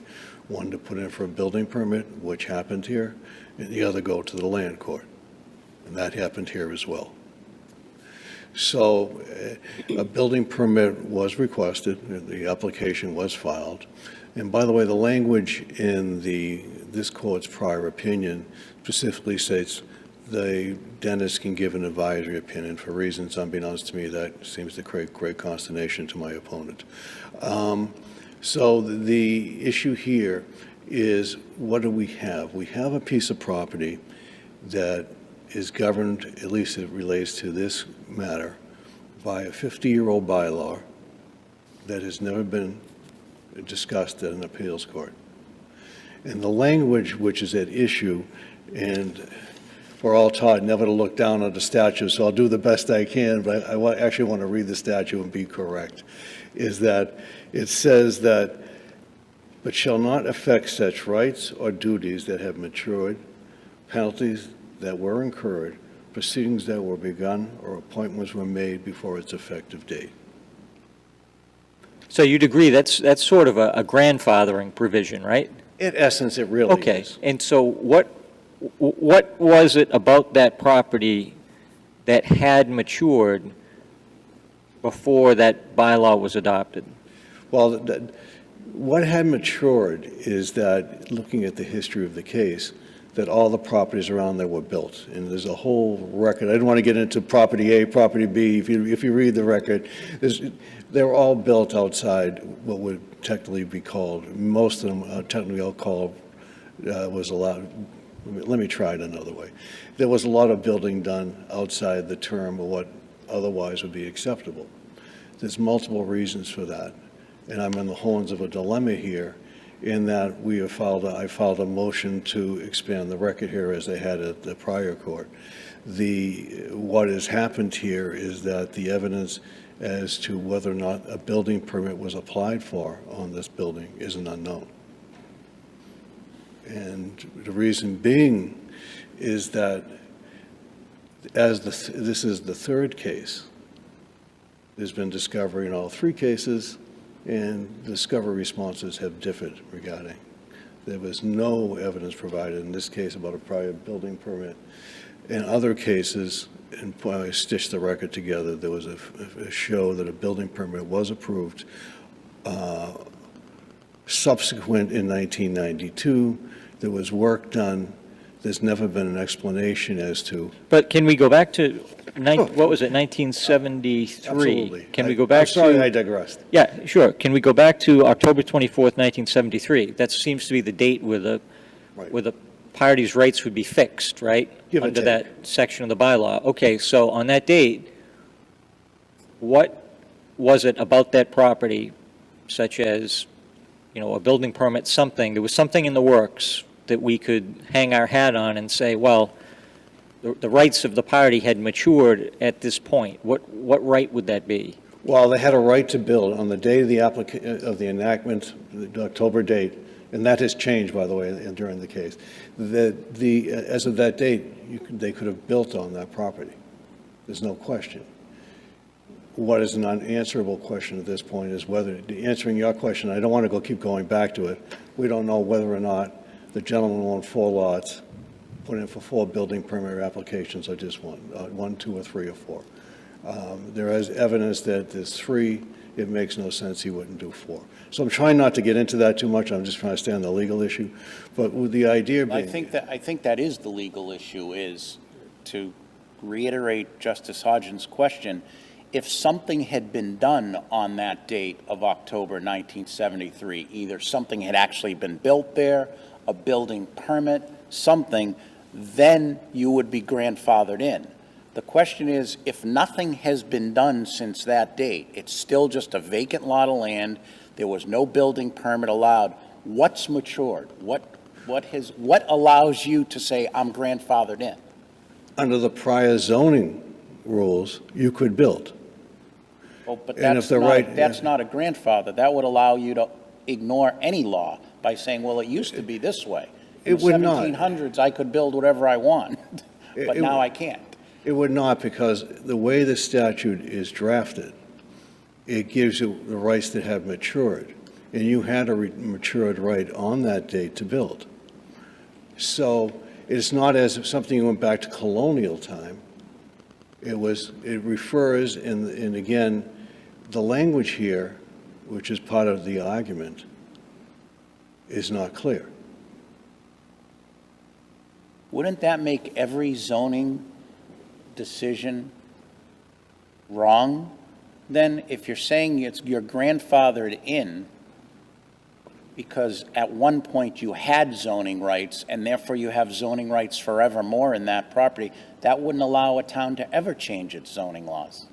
It depends on the language they adopt. Well, let's use this language. Right. So in this language, if at one point you were allowed to build on an acre of land, okay, that's what it used to be, and then the town later on changes it to you need 2 acres of land, you think you can just say, well, I used to be able to build on an acre, so I can forever build on an acre? Well, Your Honor, I answered the question. What you have to, I believe what the law states, is that you have to look at extrinsic evidence. It was 50 years ago. How did they interpret this statute back then? We're looking at it from eyes, and this year is 2025, of course. We're looking at it 52 years almost after this statute was enacted. So what did they think at the time? And the extrinsic evidence all shows that property was allowed to be built on. Across the board, whether it was a zoning, whether it was a variance acceptance or not, because of the limitations on discovery. Can I have 1 second? Because we know the limitations on discovery, we don't know how many properties were built on as of right. So what we... Okay, but even if what you're saying is true, all right, that a zoning board or a building commissioner back in the 1970s was a little more lenient, and even though it said 20,000 square feet, if people came up short of that, they were still issuing permits. That's not, I mean, that's not binding on a future building commissioner or zoning board. I mean, they're not, there's no stare decisis with... No, I'm not alleging it's stare decisis. It's, what it is, though, is it provides a context, some substance as to what this means.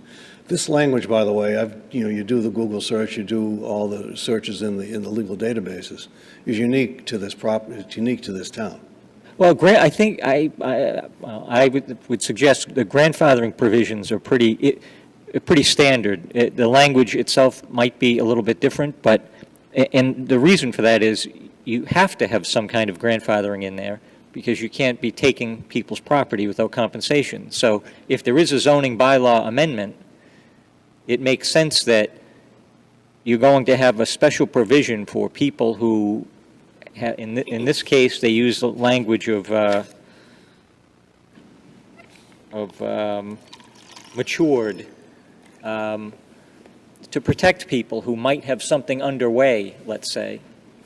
But if, Someone who has a permit that they have and they just have not started the build yet, it's not going to affect people like that. There's going to be something there. If it's just an unimproved parcel, though, that unimproved parcel will be subject to the new bylaw if all other things are equal. Would you agree with that? in this case, I don't, because of two reasons. One, we don't know whether we put in for a building permit. And second I'm of all, sorry, I didn't hear that. we don't know whether Mr. Drake, who's no longer with us, put in for a building permit because the records have been lost. So we don't know. We actually don't know whether there's a building permit put onto this property. There's no way to have certainty here as to what happened. My case is not the record keeper. Mr. Drake is not the record keeper. The town has an obligation to keep the records. They kept some. Whose burden is it to show? Excuse me? Whose burden is it? Well, my argument is the way that this court has ruled that extrinsic evidence, if the language is ambiguous, the town has to come forth with some extrinsic evidence to support it. They haven't done that. But again, you're starting with the ambiguity. Right. What are you saying is ambiguous? From Okay, so reading I'm your briefing, it sounds to me that you're saying that the language, rights that are matured, Right. simply means rights that existed, that you're equating the two. Rights that are matured are rights that existed. True. So that if you had the right to build at that point in time, Right. all your rights are matured. So you maintain that right to build at any future time. Yes. Okay. But because it's what the language says. It's the rights are matured. Granted, we can argue what the term matured means. You're judges. I'm just the guy standing here arguing for matured. But what else could it mean? If you had a right to build, you had a right to build. You own the land, you had a right to build. That's the simplest interpretation. Let me ask you this. Do you have, is your lot presently conforming or non-conforming? Presently, it's not my lot, by the way. I set up a trust for my kids. I want to make clear. I Okay, don't know whosever anything. lot it is it conforming or non-conforming? Under the current rules, no. Under the current rules, it's non-conforming. Correct. You agree with that? Yes, I do. Okay. All right, so maybe I'm following this. If Mr. Drake obtained the property prior to 1973, okay, I see your argument that when he bought the property, the zoning law didn't exist, and therefore he had certain rights. Maybe that's what the law means by matured. I'm not necessarily agreeing with you, but let's say that. But once he conveys the land to someone else, they're on notice that the zoning law has now changed. So why aren't they, whoever Drake sold it to, it looks like Barbara Hall, trustee of so-and-so, at that point, they're on notice that the zoning law has changed and it is now this. Why aren't they on notice and therefore the zoning law applies to them? Because when you assign property, you assign the rights to go with it. You're trying to separate the rights. If he had a right to build the land, if he put in for the building permit, then that right would transfer. I understand your notice argument, but the right, once you have a right with a piece of property, it stays with it. And if I could say one thing, I have 1 minute and 7 seconds left. What is also very troubling here is that there were a lot of things that were limiting discovery. Motion to strike was allowed on a summary sheet in the underlying documents, all of which showed what the town thought this meant at the time. Granted, it's not precedential. It is not, all of those decisions are not precedential of them by themselves, but it does give you a flavor, a context as to what was understood at the time. Summary sheets are widely allowed in trials. I do tax work primarily. If you can tell I don't do zoning work. They allow it in all the time. It's just a courtesy to all judges. Nobody wants to read 1,000 pages of credit card statements, or 2,000 pages of bank statements, that type of thing. They come in all the time. So my suggestion is by keeping it out, all that does is lead into the question of what's allowed for extrinsic evidence. I am at 1 second. I thank you for taking the time. I hope that you will find for the trust. Thank you very much. Thank you.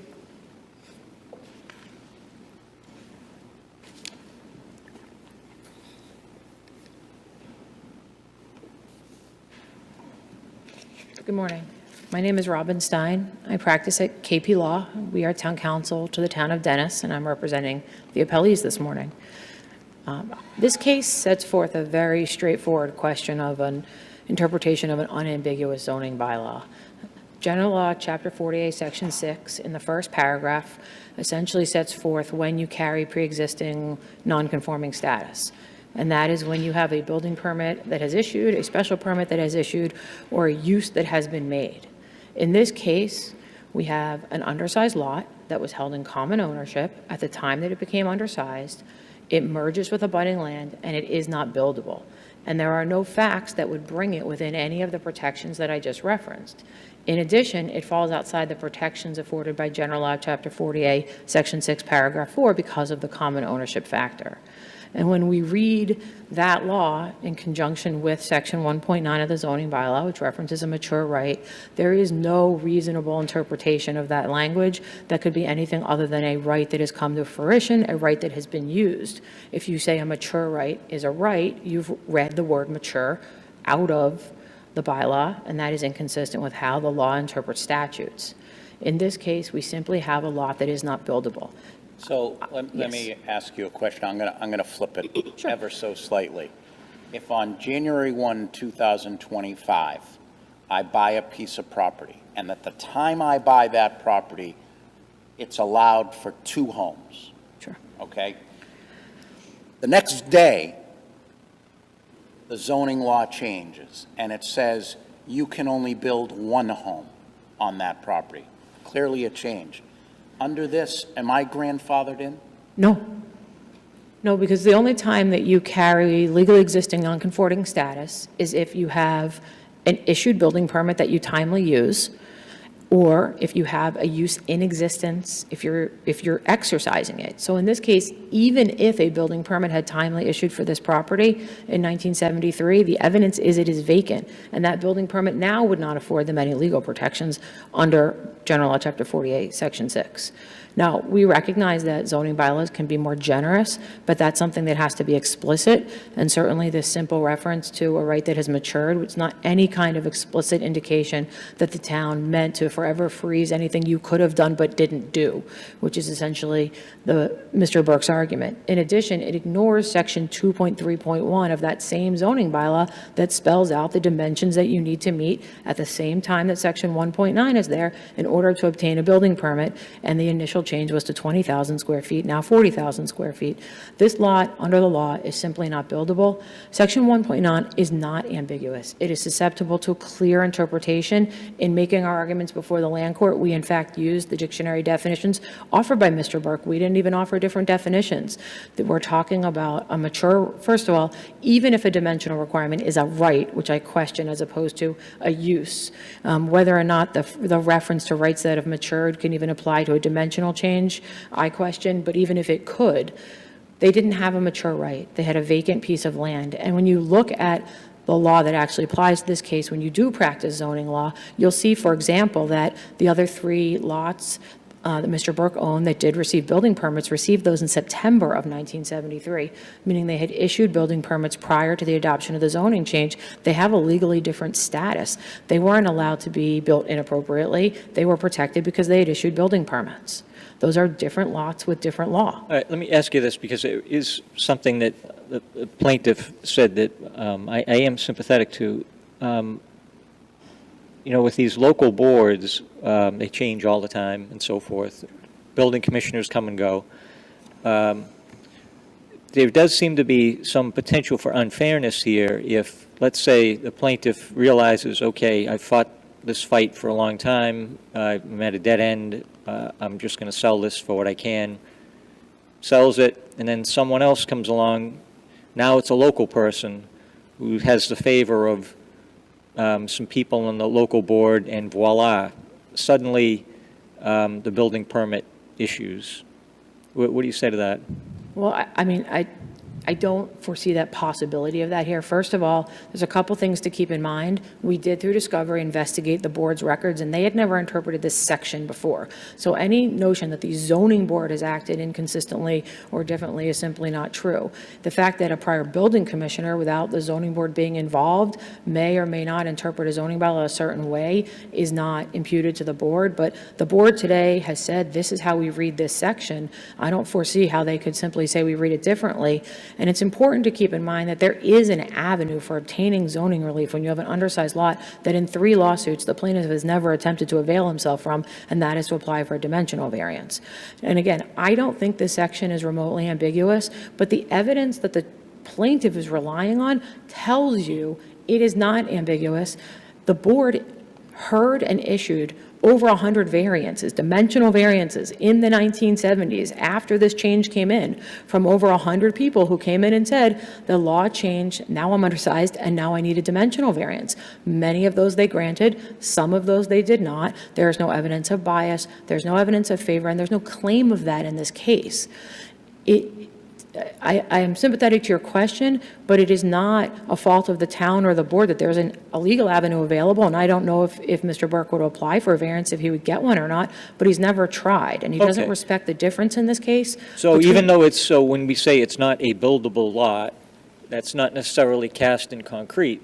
It's not buildable as of right. So what this case is doing is asking you to read the zoning bylaw and say you have an absolute right to come in and pull a building permit. This lot is buildable as of right. However, you can always ask for a dimensional variance when your lot is undersized. Mr. Burke has not done that and does not appear in this case to respect or understand the difference in those permitting routes. Again, the best evidence of what the town thought of this change in 1973 is that it rendered these undeveloped lots not buildable, or why would the zoning board hear 100+ requests for variances in the immediate aftermath? Now, I think all of that variance information is irrelevant in this case, and I think it was proper to keep it out of the case, but even if the court were to consider it and take it in, it doesn't change the result. You have an undersized lot, it was held in common ownership, it benefits from no legal protections, it's not buildable, and how many variances may or may not have issued or why has nothing to do with the legal analysis in this case before this court. The land court got this case 100% right.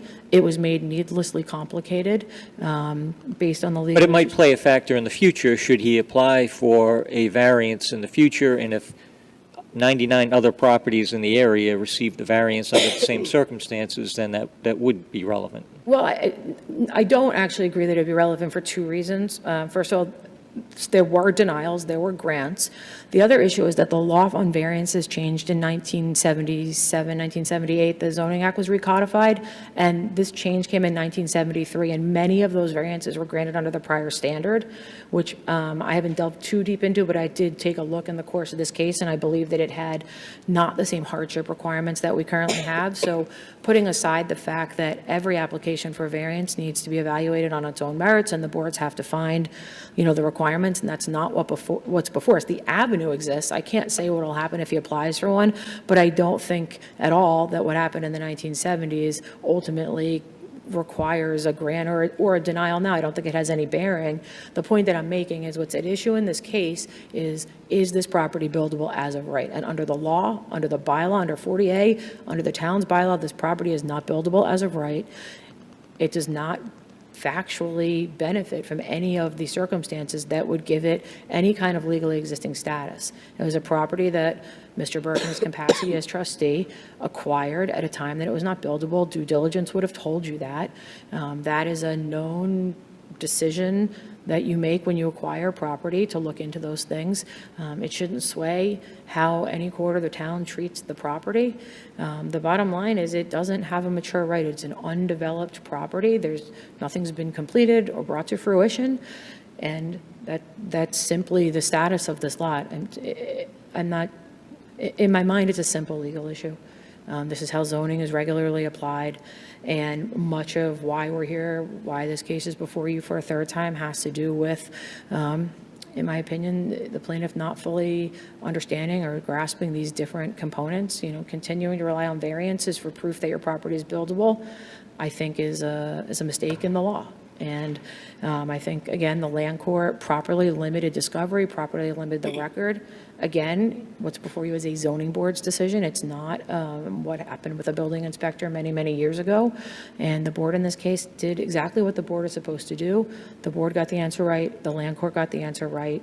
The land court properly limited discovery, properly limited the summary judgment record. Well, if we disagree that the language is unambiguous, then did the judge's rulings on discovery impede the plaintiff's ability to make his point regarding the proper meaning? No, I don't think so, because what the plaintiff is looking for in discovery is irrelevant information. So, for example, variance decisions are not relevant to what the bylaw means, except to support our position. I mean, realistically, the only reason a variance decision in this case would have any relevance, it is the best evidence that the zoning board believed variances were needed. Variances are only needed if the lot is not buildable. So limiting how much more of that the plaintiff has is not going to hurt the plaintiff. In addition, how other town departments treat this property has nothing to do with zoning. So whether the assessor assessed it as a buildable lot or not, or whether the Board of Health granted a septic permit or a variance or anything else, has nothing to do with the zoning question. So any more amount of discovery into how other departments treated the properties, what happened with other lots, all of that is irrelevant to the question before the court. So I don't see that. And I do think the court, even if this was ambiguous, the court had plenty of information in the summary judgment record to make a decision that the property is not buildable. But that language is not susceptible to different meanings under how the law applies to zoning. It's simply not. And I hope in the end that you'll agree with me, but there's nothing ambiguous about that language. There's nothing that could give it different meanings. In order to agree with the plaintiff, you have to read the word mature out of the bylaw, and that is not consistent with the statutory rules for interpreting language. In order to agree with the plaintiff, you would have to find that that was an explicit indication from the town that it intended to expand the rights under 40A6. And it isn't, and it can't be. And so, no, I don't see how any additional information the plaintiff is looking for can possibly have bearing on this case, because none of it is legally relevant. As far as maturity rights go, Yes. would you agree that, again, I don't want to go back to 1973, I'll use my simple hypothetical of yesterday, I got a building permit Sure. for property. Today, the law changes and says, for whatever reason, that building permit, again, zoning, you shouldn't have gotten it. Would that be maturity because I obtained the building permit? So under General Law, Chapter 48, Section 6, that would be maturity for 1 year. So the statute says that if you have a lawfully issued permit, and not to make it complicated, technically it has to do with when the public hearing was noticed, but under your analysis, yes. So if you have the permit and the bylaw amendment changes and applies to you, the law actually gives you 1 year to use that permit, and if you don't use it within a year, then you're susceptible to whatever's changed in the meantime. So the law is accounted for that. And that's what maturity Yes. sort of means? Okay. So in this case, there's no evidence of a permit in 1973, but even if it was, it doesn't help. And whatever happened in the 90s doesn't help either. The bottom line is that this lot is still unimproved. It's simply an unimproved lot that was held in common ownership and merged in October of 1973 when the amendment changed.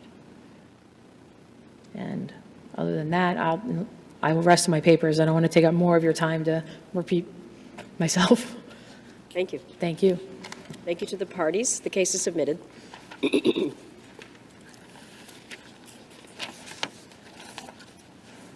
Call the next case on the list, Joseph Caparelli versus Brian Arrigo, 24P 1182.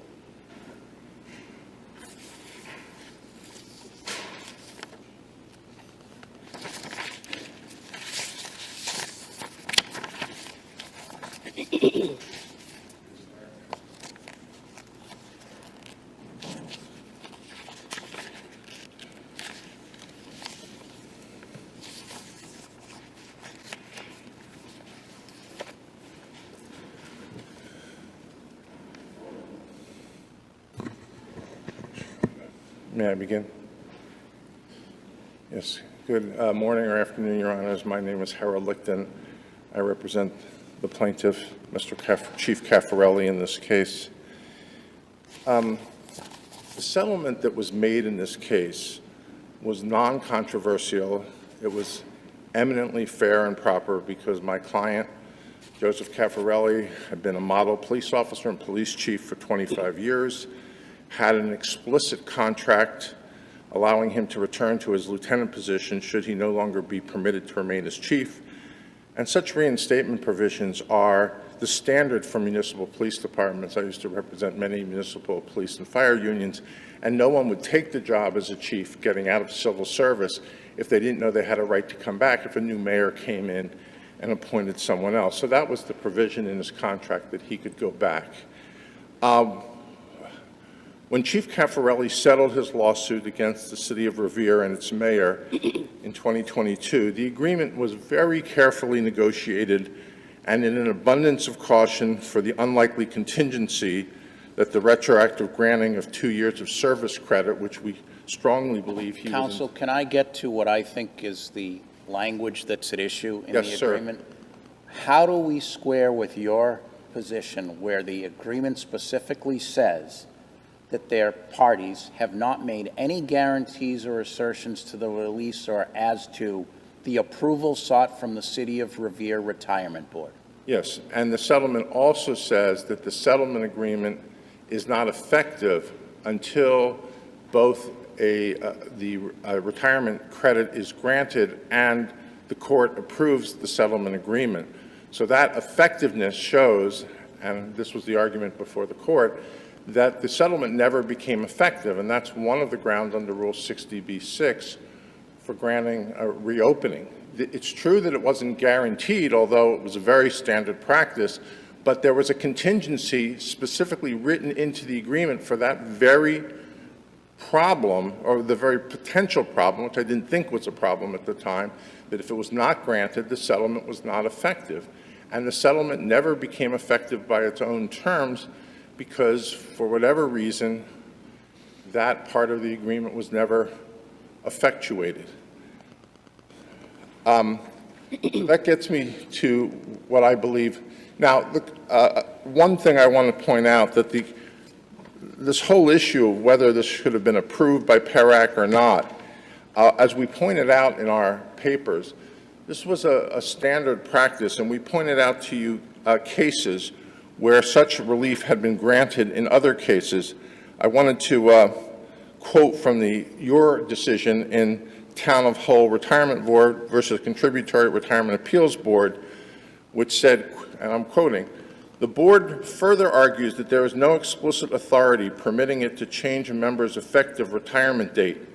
This claim is without merit. Nothing in the language of Chapter 32, Section 7, subsection 2, limits a retirement board's ability to redetermine the effective retirement date and recalculate retirement benefits if circumstances so require."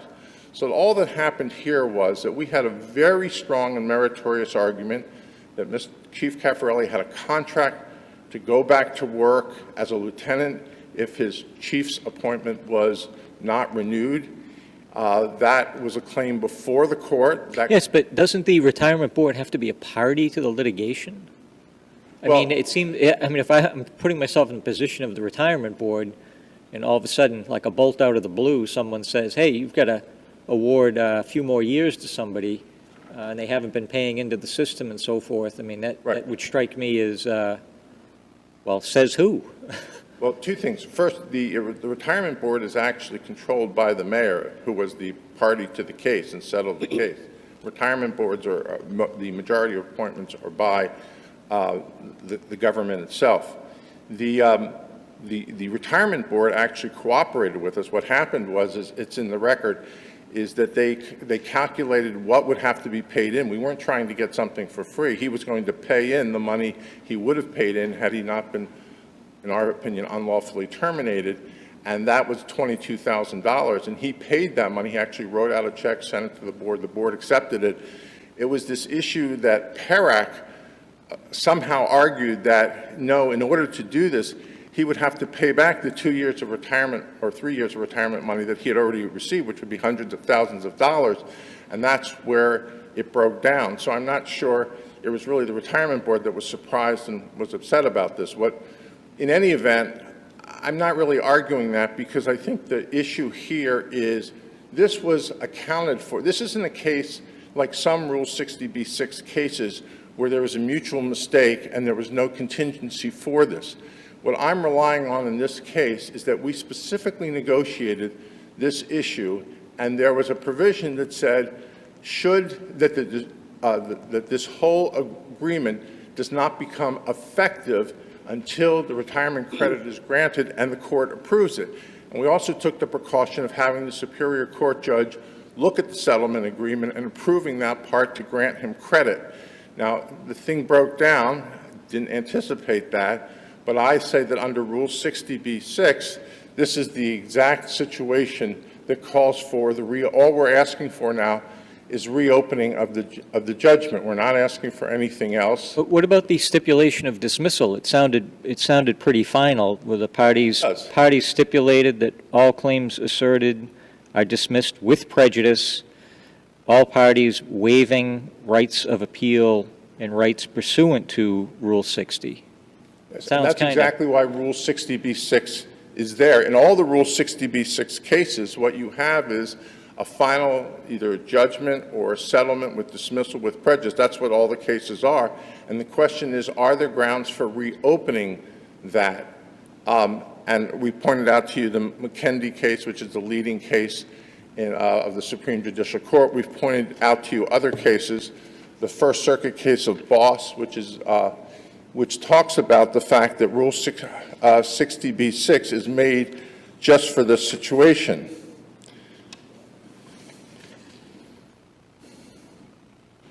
I just wanted to. In Boss, the court said, this is the First Circuit decision in the United States versus Boss. It says, quote, "It is well settled and accepted that material breaches of a settlement agreement which had been incorporated into the judgment of a court entitles the non-breaching party to relief from the judgment." And in the Keeling case, which we also cite versus Local 167, there the Keeling agreed to make certain payments to a union pension fund. Those payments were subject to approval from the bankruptcy court, which never occurred, and the court held that Rule 60b-6 was the appropriate vehicle to open that up. In all Rule 60b-6 cases, you're saying that there was a final judgment, but there is extraordinary or unusual grounds that justify reopening of the case. I suggest to you that this is a quintessential case where that should be effectuated, because. But maybe this isn't the case. Maybe the more in other cases it may be that simply reopening the case makes sense. But in this case, that might not be the situation because of the other parties involved that need to be brought in. No, but that's what I'm saying. We have not suggested that any parties have to be brought in now. Originally, we tried to bring in parties. It got very complicated with other parties. The court saying, well, I think maybe there has to be new proceedings. Just so we know, we were 14 months in the Superior Court trying to get this resolved. We were before the court in August of 2023.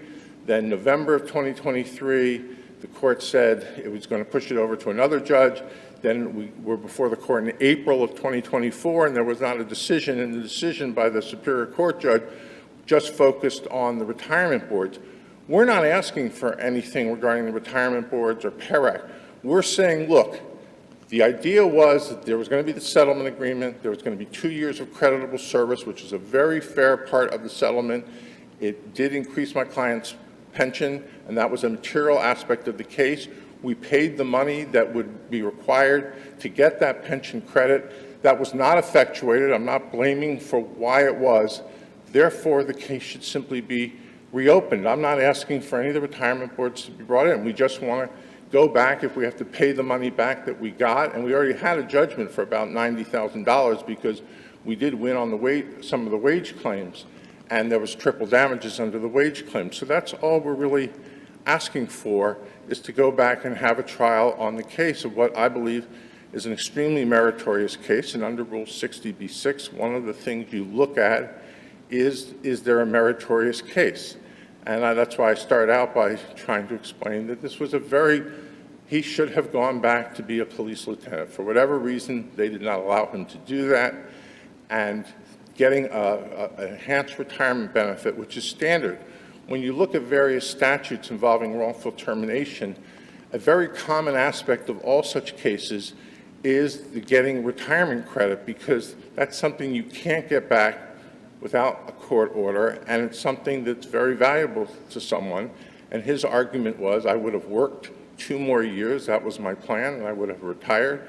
And all the parties agreed to this, and as I said before, we actually wrote this into the agreement that the settlement would not become effective until that went into place, and it never did go into place. And that's why I think Rule 60b-6 applies. Happy to answer any more questions, but that's my basic argument. I just have one question. Is there a reason for going the retirement route, just getting the enhancement of benefits rather than just assigning a dollar value to that and having that as part of the settlement from the city?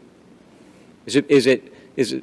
I'm just trying to figure out, is it the city doesn't want to just write out the check and would rather just have a retirement board take it over time, or like what's the dynamic there?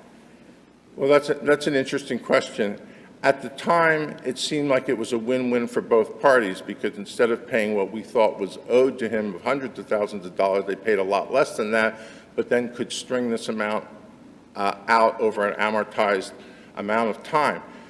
And I want to be clear, we weren't trying to game the system at all, because we paid the money. We got $22,000 of the settlement went in to pay for this, and the retirement board accepted the money. The attorney for the retirement board was very cooperative, and then Herrick came up with this thing that he would have to pay all the money back that he'd gotten on retirement, which no one had anticipated. I assume if it goes back, which we hope it will, we assume that that might be an alternative way to deal with this, and at this point in time. Thank you. Thank you very much, Your Honors.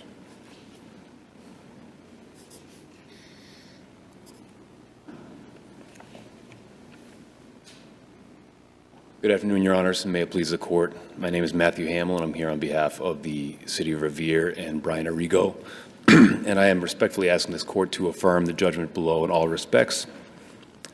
Justice Hodgins, I'm going to jump right into this by addressing a question that you asked, and that was relative to the stipulation of dismissal and the finality that is attendant with such a filing.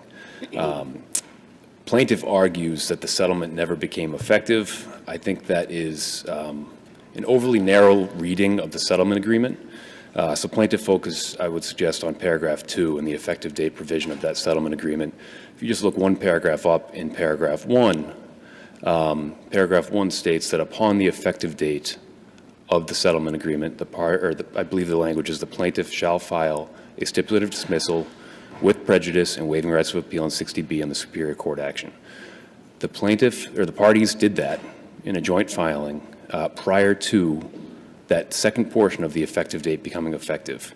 I believe that is a clear waiver of the effective date provision in the settlement agreement, and I frankly think it's insurmountable as to this appeal. What about the opposing counsel says that there was a condition precedent, and the condition precedent being that he get his retirement benefits? I'm paraphrasing.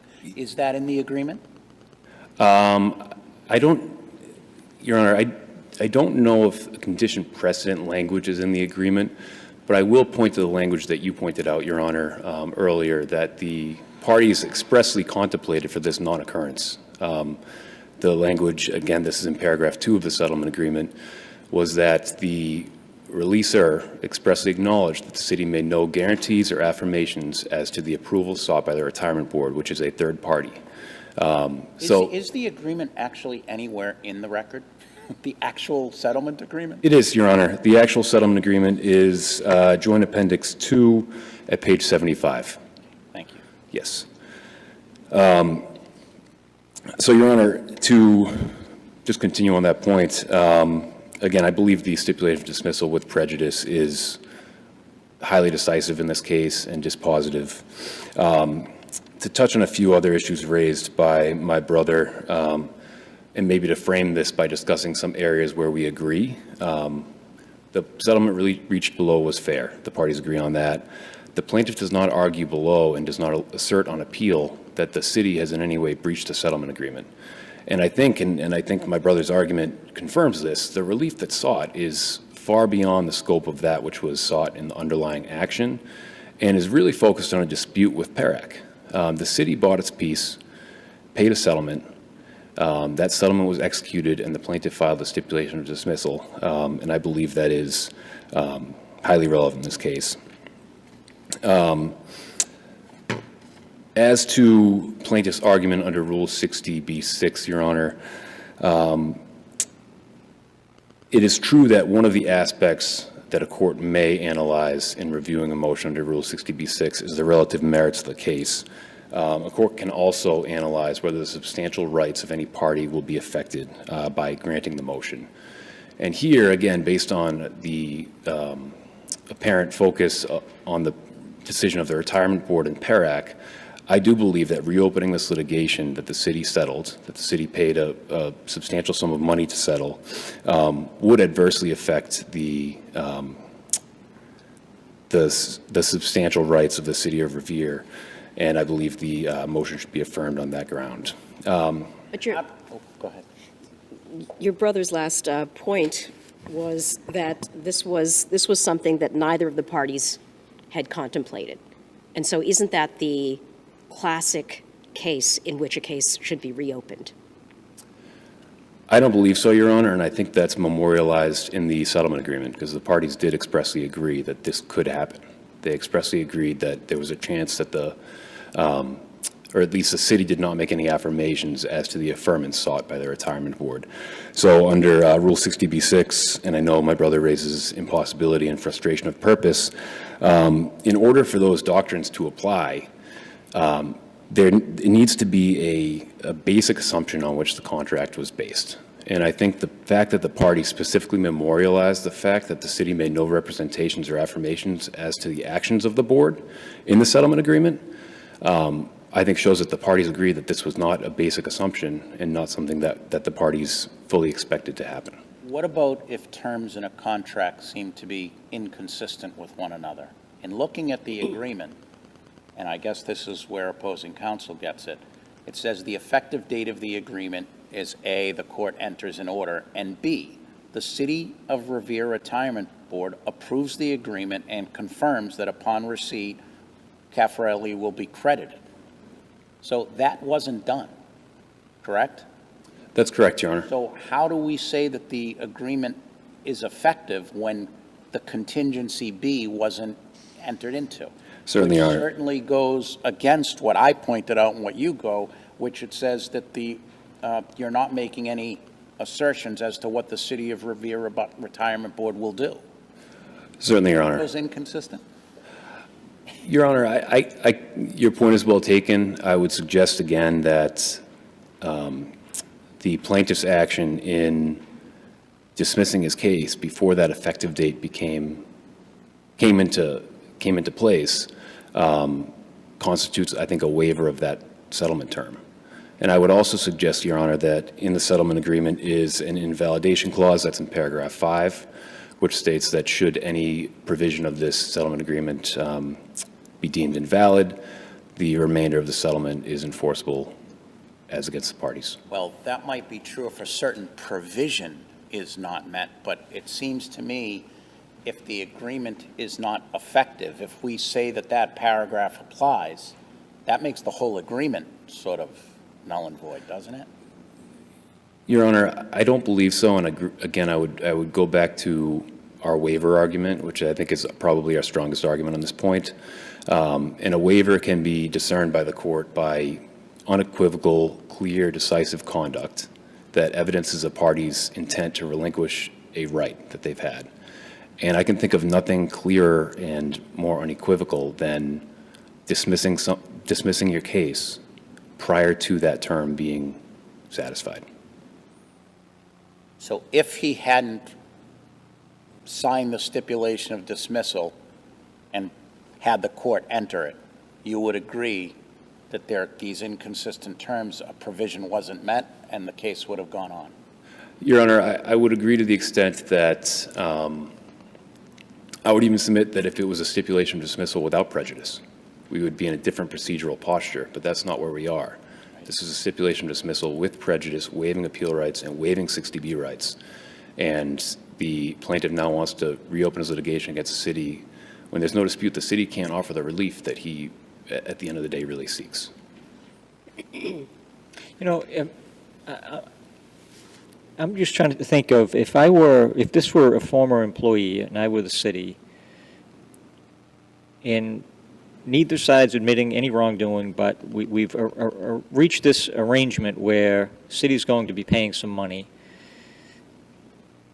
and it's anticipated that a third party is going to be also throwing some money in here.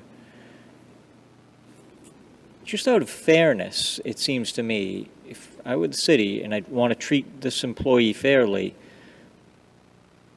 if something went wrong with that process, I'd try to make it right. That, well, okay, maybe there's a technical issue here. Maybe you shouldn't have agreed to dismiss it until we're absolutely certain that the check was in the mail from the retirement board. Why is there no inclination on the part of the city to try to resolve this and say, okay, well, it looks like we both, you know, anticipated there was going to be more money coming into the settlement. It didn't work out. Let's arrive at a figure that is mutually agreeable. Certainly, Your Honor. And I have a few points to address that. Number one, and again, I would just suggest the city did not necessarily anticipate this was going to happen, and they memorialized that in the settlement agreement, stating that we do not make any guarantees or affirmations as to the board's decision. And I think the second point, the relief that's being sought here, namely the retroactive retirement date, and I understand Your Honor's point that at the end of the day, we're talking about money. I do understand that point. But the relief that is being sought is not relief the city can offer. And the city paid its settlement payment based on the disposition of the claims at summary judgment. And I think at the time that was accurately reflective of the position of the case.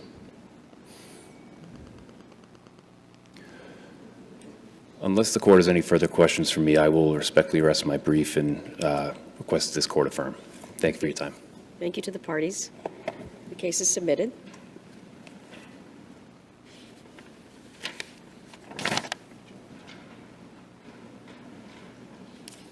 And the final case on the list is JM versus AM. Parties can approach.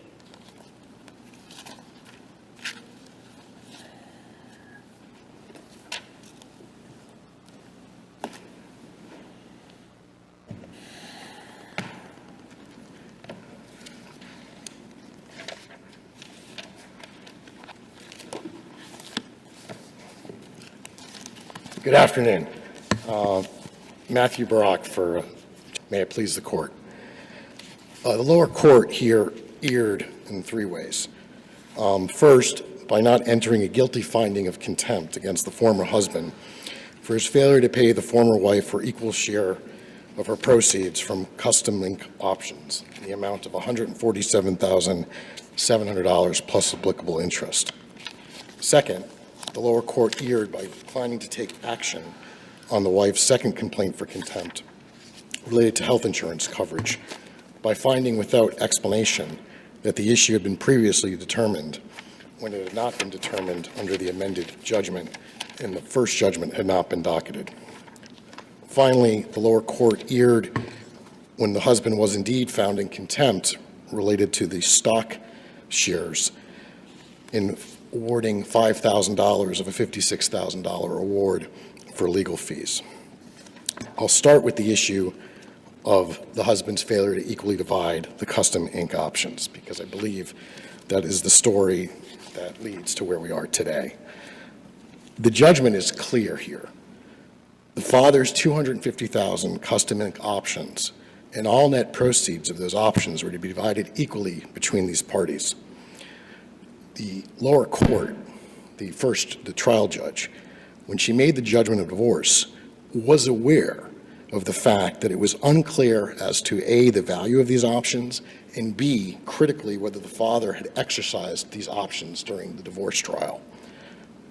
She had that knowledge, and despite having that knowledge, she ordered that these shares would be divided equally, and all the shares and its proceeds would be divided equally between the husband and the wife. I think the fact that this judgment is clear brings us to the second issue of whether there was a violation. And I'd start with this. The purpose of a contempt action in our probate court is to achieve compliance with court orders and judgments for the benefit of the complainant. That's critical here because... Well, counsel, in order to be found in contempt, there has to be a clear violation of the order. Correct. So what evidence is there that the husband actually exercised any of the custom link options? Well, first, there was ample evidence. I actually don't even think it was disputed that the options weren't spent during the divorce trial. The father, actually, his argument was that absent evidence that he owned options after the divorce, he would not be in contempt. The evidence that was before the lower court was multiple exhibits of the father's exercising of those options during the divorce. What happened during the divorce trial was... Doesn't it have to be after the divorce?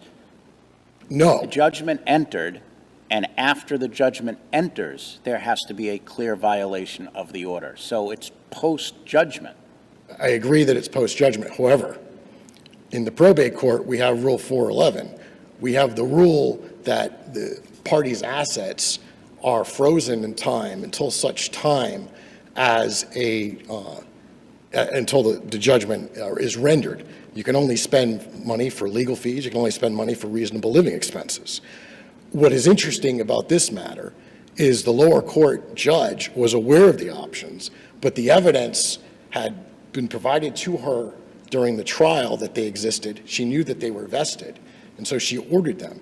The violation occurred during the divorce trial, but during the divorce trial, it was unclear to the parties, it was unclear what had actually transpired regarding with those options. So I think this is where the probate judge got a little confused as well, counsel. It sounds like you're trying to attack the judgment, that No. she didn't consider these things that had been done. They should not have been done. I disagree. And here's why. Why? I'll tell you, absolutely. Because I think that's exactly what the father here is trying to do. I think that if this judgment of non-contempt is allowed to stand, we're essentially saying to the probate court, you can do whatever you want during the pendency of the action. What this judge found on the contempt, and I'll give you an example. My example is if this is a house, which is an easier thing to understand than stock options. Let's say it's a house. Let's say it's only in the husband's name. The husband sells the house during the course of the matter. It's unclear what happened to the proceeds. It's unclear what happened to the house. But as part of that equitable distribution, the judge says the house proceeds go, half of those proceeds go to the wife. That's essentially what happened here. The judge here, the first judge, made a determination that this was an equitable division of assets. Equal division was equitable here. And as part of that division, it included these stock options. So to answer your question, the way I look at it is that's circular logic. Husband is saying, well, I don't have those 250 options. I don't have those anymore. I didn't have anything to exercise. I don't have to pay you. I do not believe that that's compliant with our existing law regarding contempt. And the reason is because the purpose, the very fundamental essence of a contempt is compliance with the court's order. And that order here, with all of that knowledge of what was going on, was for these shares to be equally divided between the parties, and that did not happen. His defense, he didn't, bringing it forward too, he didn't seek an appeal. He didn't seek to change the judgment. And why should Mrs. here seek a change in the judgment? There's no reason for her to seek it because she was awarded half the proceeds of those shares. My question is, why shouldn't she get paid at this point in time? That was the argument. And in fact, the second judge here found that it wasn't that he didn't have it. She found it wasn't proven by clear and convincing evidence, that it was willful. This is not a criminal contempt. This is a clear order with a clear violation where he's not arguing he didn't violate the terms of the judgment. He's just saying, oh, I didn't have to because of the fact that there was no options left. And I think that eviscerates any judgment in the probate court because it incentivizes people to get rid of assets. And that's why we're here. Because I think that if the second judge had followed the judgment, it was a clear order, it was unequivocal that he did it, and it's not for him now to defend it. I can't do it anymore because I didn't have to do it because I already had gotten rid of it. I think, to me, that's circular. And I think the complainant deserves the benefit here of the judgment that was entered by the first judge. I'll go to my second point, if I may. Okay, I will. The health insurance. The health insurance is fairly simple. The husband was required to maintain health insurance as part of the first judgment. The first judgment, the original judgment, there was a contempt filing on it. He was not adjudicated in contempt. That contempt filing was never docketed. So my client never had the ability to challenge it, to review it, to have an appeal. It wasn't challenged. Then what happens is an amended judgment enters, which changes some of the terms of the clause related to health insurance by adding dental insurance and a few other things to that clause. So now she's got no ability to challenge judgment one. She files a contempt. It goes to court. They have multiple days of testimony. It's 4 or 5 days of testimony regarding issues related to health insurance. It's clear the amended judgment says you have to have health insurance. It's clear that he had canceled the health insurance after the divorce. And what happens is after all this time, there was a lot of time that went by, the judge says, well, I'm not going to address it. Essentially, she doesn't say the words res judicata, but I think it's implied. Our point is a couplefold. One, it was the amended judgment that she was seeking compliance of that wasn't determined by the court. Two, the judge did not explain why and how it was res judicata. Three, the judgment itself, original judgment of the first judgment, of the contempt against the original judgment, was never docketed, so it's not a final order. So therefore, the order exists. The finding was he had health insurance. He was supposed to maintain it, and to this point in time, he's never maintained it, and that's as simple as the argument is. Finally, on the issue of legal fees, the only reason we're here is because we discovered after the divorce what happened with these stock options where he's not adjudicated in contempt. There was 2+ years that went into figuring out what actually happened. During this trial below, there was testimony, brief testimony, it's in finding 89, about what had occurred on the divorce judgment with the issue of stock options, where the husband did not acknowledge the paper before him, which made the judge unclear. As a result, it took 2+ years of discovery, a discovery master, contempt filings to figure out what happened with the stock, what happened with the options. And what came down to it is ultimately there was a settlement right before the trial on the issue of the stock, which was about $600,000, $625,000, which was ultimately divided equally between the parties subject to the equitable divorce, plus interest, which was awarded. But what the judge doesn't address is the 2+ years that went into the legal fees to figure out what happened with the stock options, what happened with the stock, and what brought us to trial at the end. And what she doesn't, I believe, address reasonably or appropriately or properly is that there is a presumption for legal fees, as we know, when a party is adjudicated in contempt. Here, he was adjudicated in contempt. Here, the judge made a number of findings about his conduct throughout the action. The fact that she had to appoint a discovery master, the fact that she asked for at one point an accountant letter to figure this out, what had happened, what we were looking for, that took over a year plus for us to get. She did not weigh those issues. She did not weigh the fact that he was in contempt, and I believe a 10% award of fees when there's $56,000, all of which went in to procuring a judgment against the husband, should have been more properly addressed than the judge did, and is not commiserate with the egregious conduct and the bad faith that was committed below. Because the reality is, I'll finish where I started.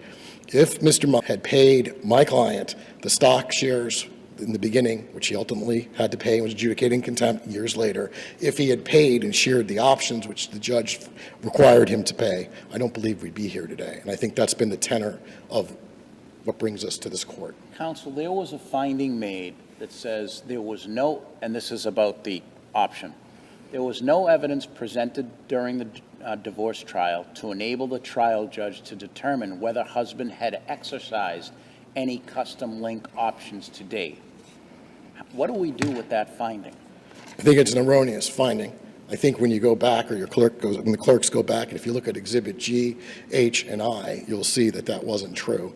If you look at his own findings, you'll see that he didn't really deny the fact that he had exercised those options. His point was it was exercised during the divorce and not ex post facto after the divorce.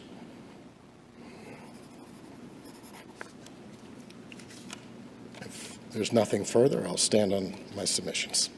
Thank you. Thank you, Justices.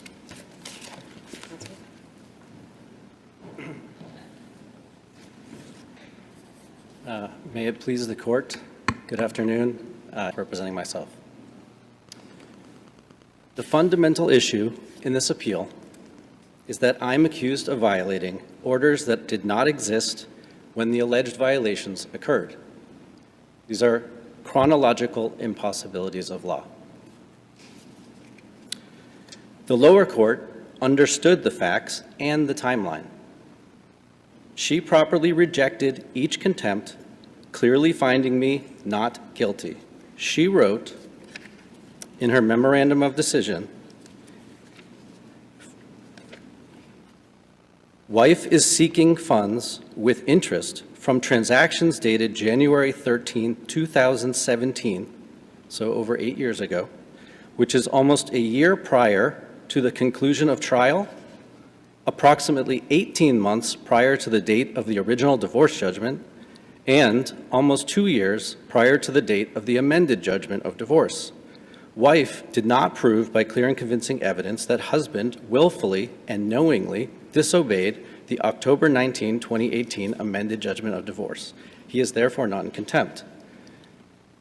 I believe the judge went out of her way to give the court the language there to show the timing was dispositive and that I cannot be found guilty and no one can be found guilty of a contempt that allegedly was of an action that took place prior to an order. That would flip on its head what all laws are meant to do for due process, fairness, and more. In fact, there needs to be a clear and unequivocal order. There needs to be willful disobedience of that order, and there can't be such thing if you don't know an order exists, let alone years in advance. And this court requires abuse of discretion of the lower court to overturn that finding. So why am I here? Why not let the brief speak for itself? I came because I want to focus on the three most key ways that my information brings out the very important omissions and the confusing things that I believe are presented.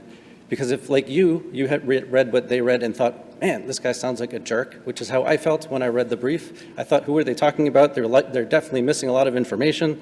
I felt that was probably the same for someone else anonymously reading it, and I wanted to come in and critically prove these out.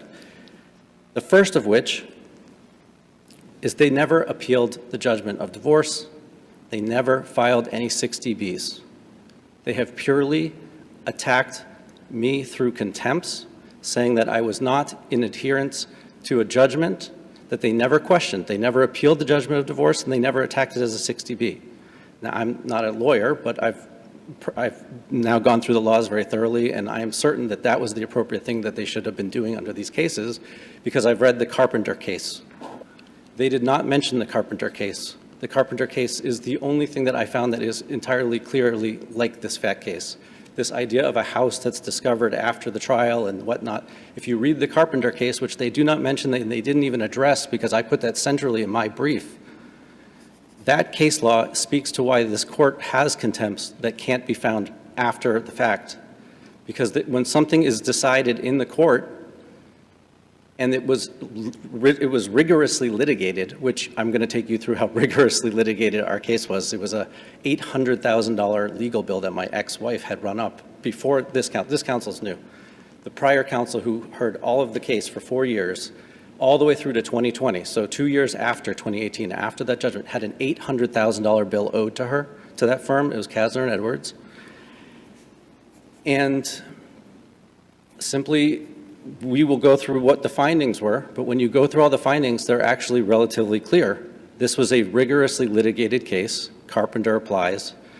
And the money that they're claiming now that they should get is an attempt to relitigate the divorce. Sir, let me ask you, during the divorce trial, you redeemed, or it seems like the findings indicate that you redeemed some options and received a payment of over $295,000. Why isn't that a violation of the automatic stay that occurs during divorce proceedings? Your Honor, I understand the question because it was begged through the briefs. Her counsel was very competent. They never alleged that because they knew that it wasn't, because they knew what I'm going to read to you was the finding. We were deeply in distress. We were spending through all of our assets, Your Honor. So what a 411 would require is that you have a factual finding that I didn't get the exact language he mentioned it, but you would have to be outside the caveats of what you can spend on.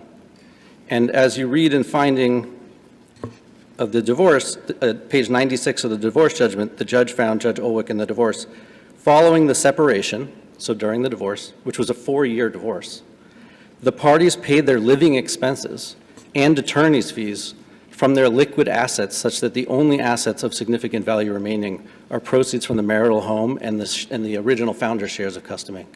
So the judge understood that what was happening was we were spending everything we had beyond our means, and I'm going to walk you through the findings of why I lost my job multiple times.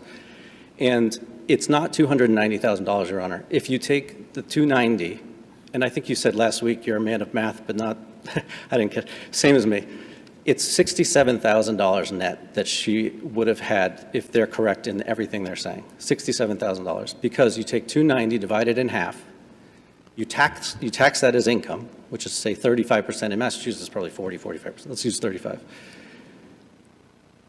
And then you actually have to go to the most important part that they also, this is why I came in. They did not tell you this. They did not read from this. What the judge wrote was, on page 92, the court finds that this is a quote, the court finds that an equitable division of the assets results in an equal division of assets, with the exception of 2 assets that post-date the parties' separation. So after the separation, there were 2 assets. The judge was very highly scrutinizing. The wife's 401k and husband's Custom Inc. stock options granted in 2014. And then I put this in bold, if any remain. Now, why would she say if any remains? Well, it's because she had another finding that she went through this, and I think, as Your Honor has asked my brother, what happened here? And she came to the conclusion that some, none, or all of the options may have remained or may have been exercised. She actually made it clear that she thought some of them may have been exercised, or all of them may have been exercised.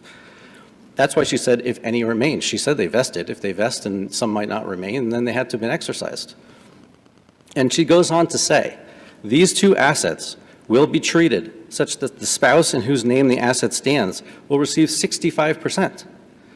So she actually made a finding in here that they might have been exercised, and if they weren't, I would get 65%. So my brother didn't mention any of that in the brief or in his argument, and goes on to say things that I lived through in vivid color. I mean, I was there, and I understand why he might not have understood how they happened, but I was rigorously testifying. It was asked under cross-examination by attorneys, all kinds of things, everything, and it's very clear.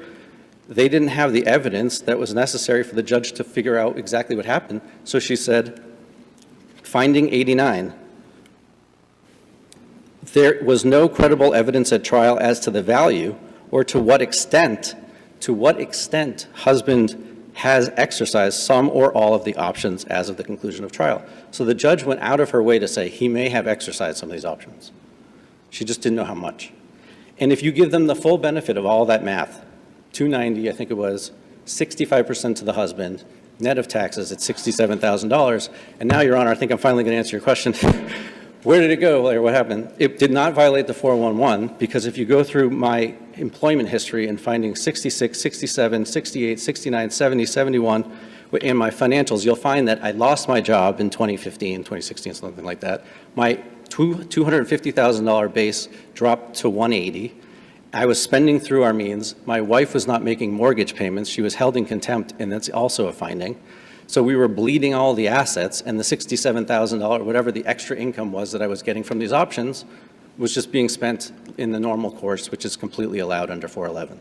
Now, that's a fact question in any event, and that wasn't raised by the other parties, and that would have needed to be, because now they're asking this court, on top of the judge below who have not done it, saying that there was a 411 violation. That's not a law question, that's a fact question. How about the transfer that was made to the children? So the transfer that was made to the children is actually also addressed by the court and was well understood.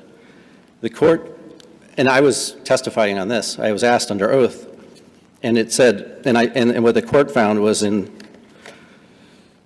the finding that husband, myself, acknowledged transferring 18,000 shares of Custom Inc. to each of the children during the pendency of the divorce without notifying wife and in contravention of the automatic restraining order. That's interesting.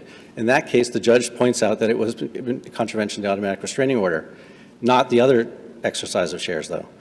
Now, why wouldn't that matter? Well, because the judge went on to go into the deep point of there was no credible evidence that if husband had not transferred the shares, he would retain them or be able to exercise them. So what the judge felt, what she made a finding of fact, was that this wasn't part of the divorce settlement or division of assets at the end. They were with the kids, they would remain with the kids, and that didn't hurt either party because they might not have gone to anyone. That's what that says. I'll just read it again.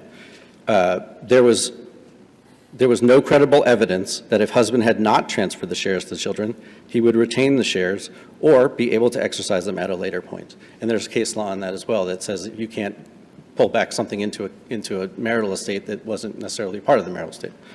So the judge did hear all that, made her findings on that, and that wasn't actually, that is not before this court on appeal, just to be clear. My understanding is what he laid out was only the options for booster and not the money to the kids. So we have here a situation where major information was left out. The 65-35 intent of the judge split on post-separation, the fact that it was $67,000 in net and that was just spent in normal course, and that's a fact. The fact that I lost my job multiple times and I was reducing my income and that's where the money was going. The fact that I was under oath and I was testifying, there wasn't evidence, and this was a very prestigious law firm rigorously litigating this, and that is what Carpenter covers. That is all not in their brief. That is all in my brief, but I didn't want to let it just speak on the papers. I wanted to make sure I answer any questions on that. But I also want to get to the rest of what wasn't in there, and in the health insurance. Unless I miss anything. Okay. In the health insurance, what did they leave out?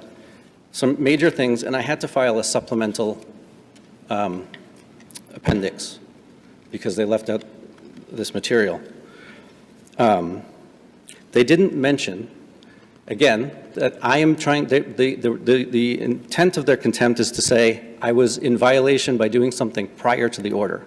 You can't have that as a matter of law because you can't be willfully disobedient of an order that you don't know about. How does that happen?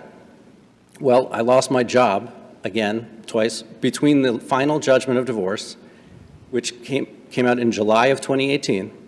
In March of 2018, I no longer had health insurance. They will say I let it lapse, or they will use wording like I did something affirmatively to let it lapse. It lapsed as a matter of COBRA lapsing. When you lose a job, you get a certain amount of time when you have insurance. The order says you must maintain, the quote, key word is maintain your health insurance. So in March, I did not know I was going to be ordered to maintain my health insurance, but I couldn't have done it anyway. What I did was nothing. I just didn't do anything. I let my health insurance go by accident. And that is not a question of fact. What they left out in their briefs is that my ex went to court, sought a temporary order, in her papers acknowledged that I didn't have insurance because I had notified her of that. And we got a temporary order before the final order that said she needed to get health insurance and get me to reimburse her. She did not do that. She got health insurance, but she wouldn't put me on it and she wouldn't seek me to reimburse her. Instead, she filed a Rule 59.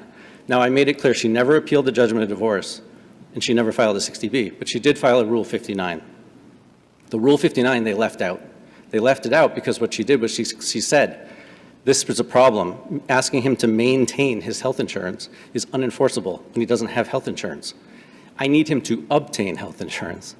So she made a Rule 59 motion, which I added to the supplemental stuff, where she asks to obtain health insurance, and the judge does not put that in.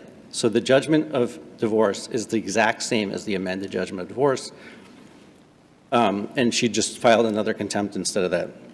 Now, you might ask yourself, why didn't she just seek a modification if she knew all this? Why does she keep filing contempts? The reason is fairly simple. She got a huge promotion right after the trial. If you file a modification because you're arguing that this is part of child support, you have to do a whole financials. You have to go through the whole thing of whether you should be who should be getting child support from whom and whether health insurance should be included. She did not want to revisit that in the totality, is my guess. In fact, I would just go on to say it was only after that portion of the hearing when her prior counsel finally exited stage left and new counsel came in. But before that counsel left, she is on record, and I added this to the supplement, as saying that this was already adjudicated. In the June hearing, she admits, the prior counsel admits, quote, this was already adjudicated in July of 2018. Counsel, I'm going to have to ask you to just wrap up. Wrap it up? Okay, so I guess you can't be in contempt for things you didn't know were going to be rules. The findings are extremely clear. I think if you go through them, you'll find that Carpenter applies, and the mother had other avenues for redress she chose not to take, and she was very well represented throughout, and I think this is just an attempt by new counsel to relitigate the divorce, and that the totality of why we have these rules and why we have due process and why we have willful and is so you avoid this 10 years of ongoing litigation. Thank you. Thank you. Thank you to all the parties. The case is submitted. All right. And that brings us to a close of the sitting this morning. Thank you to all the court staff.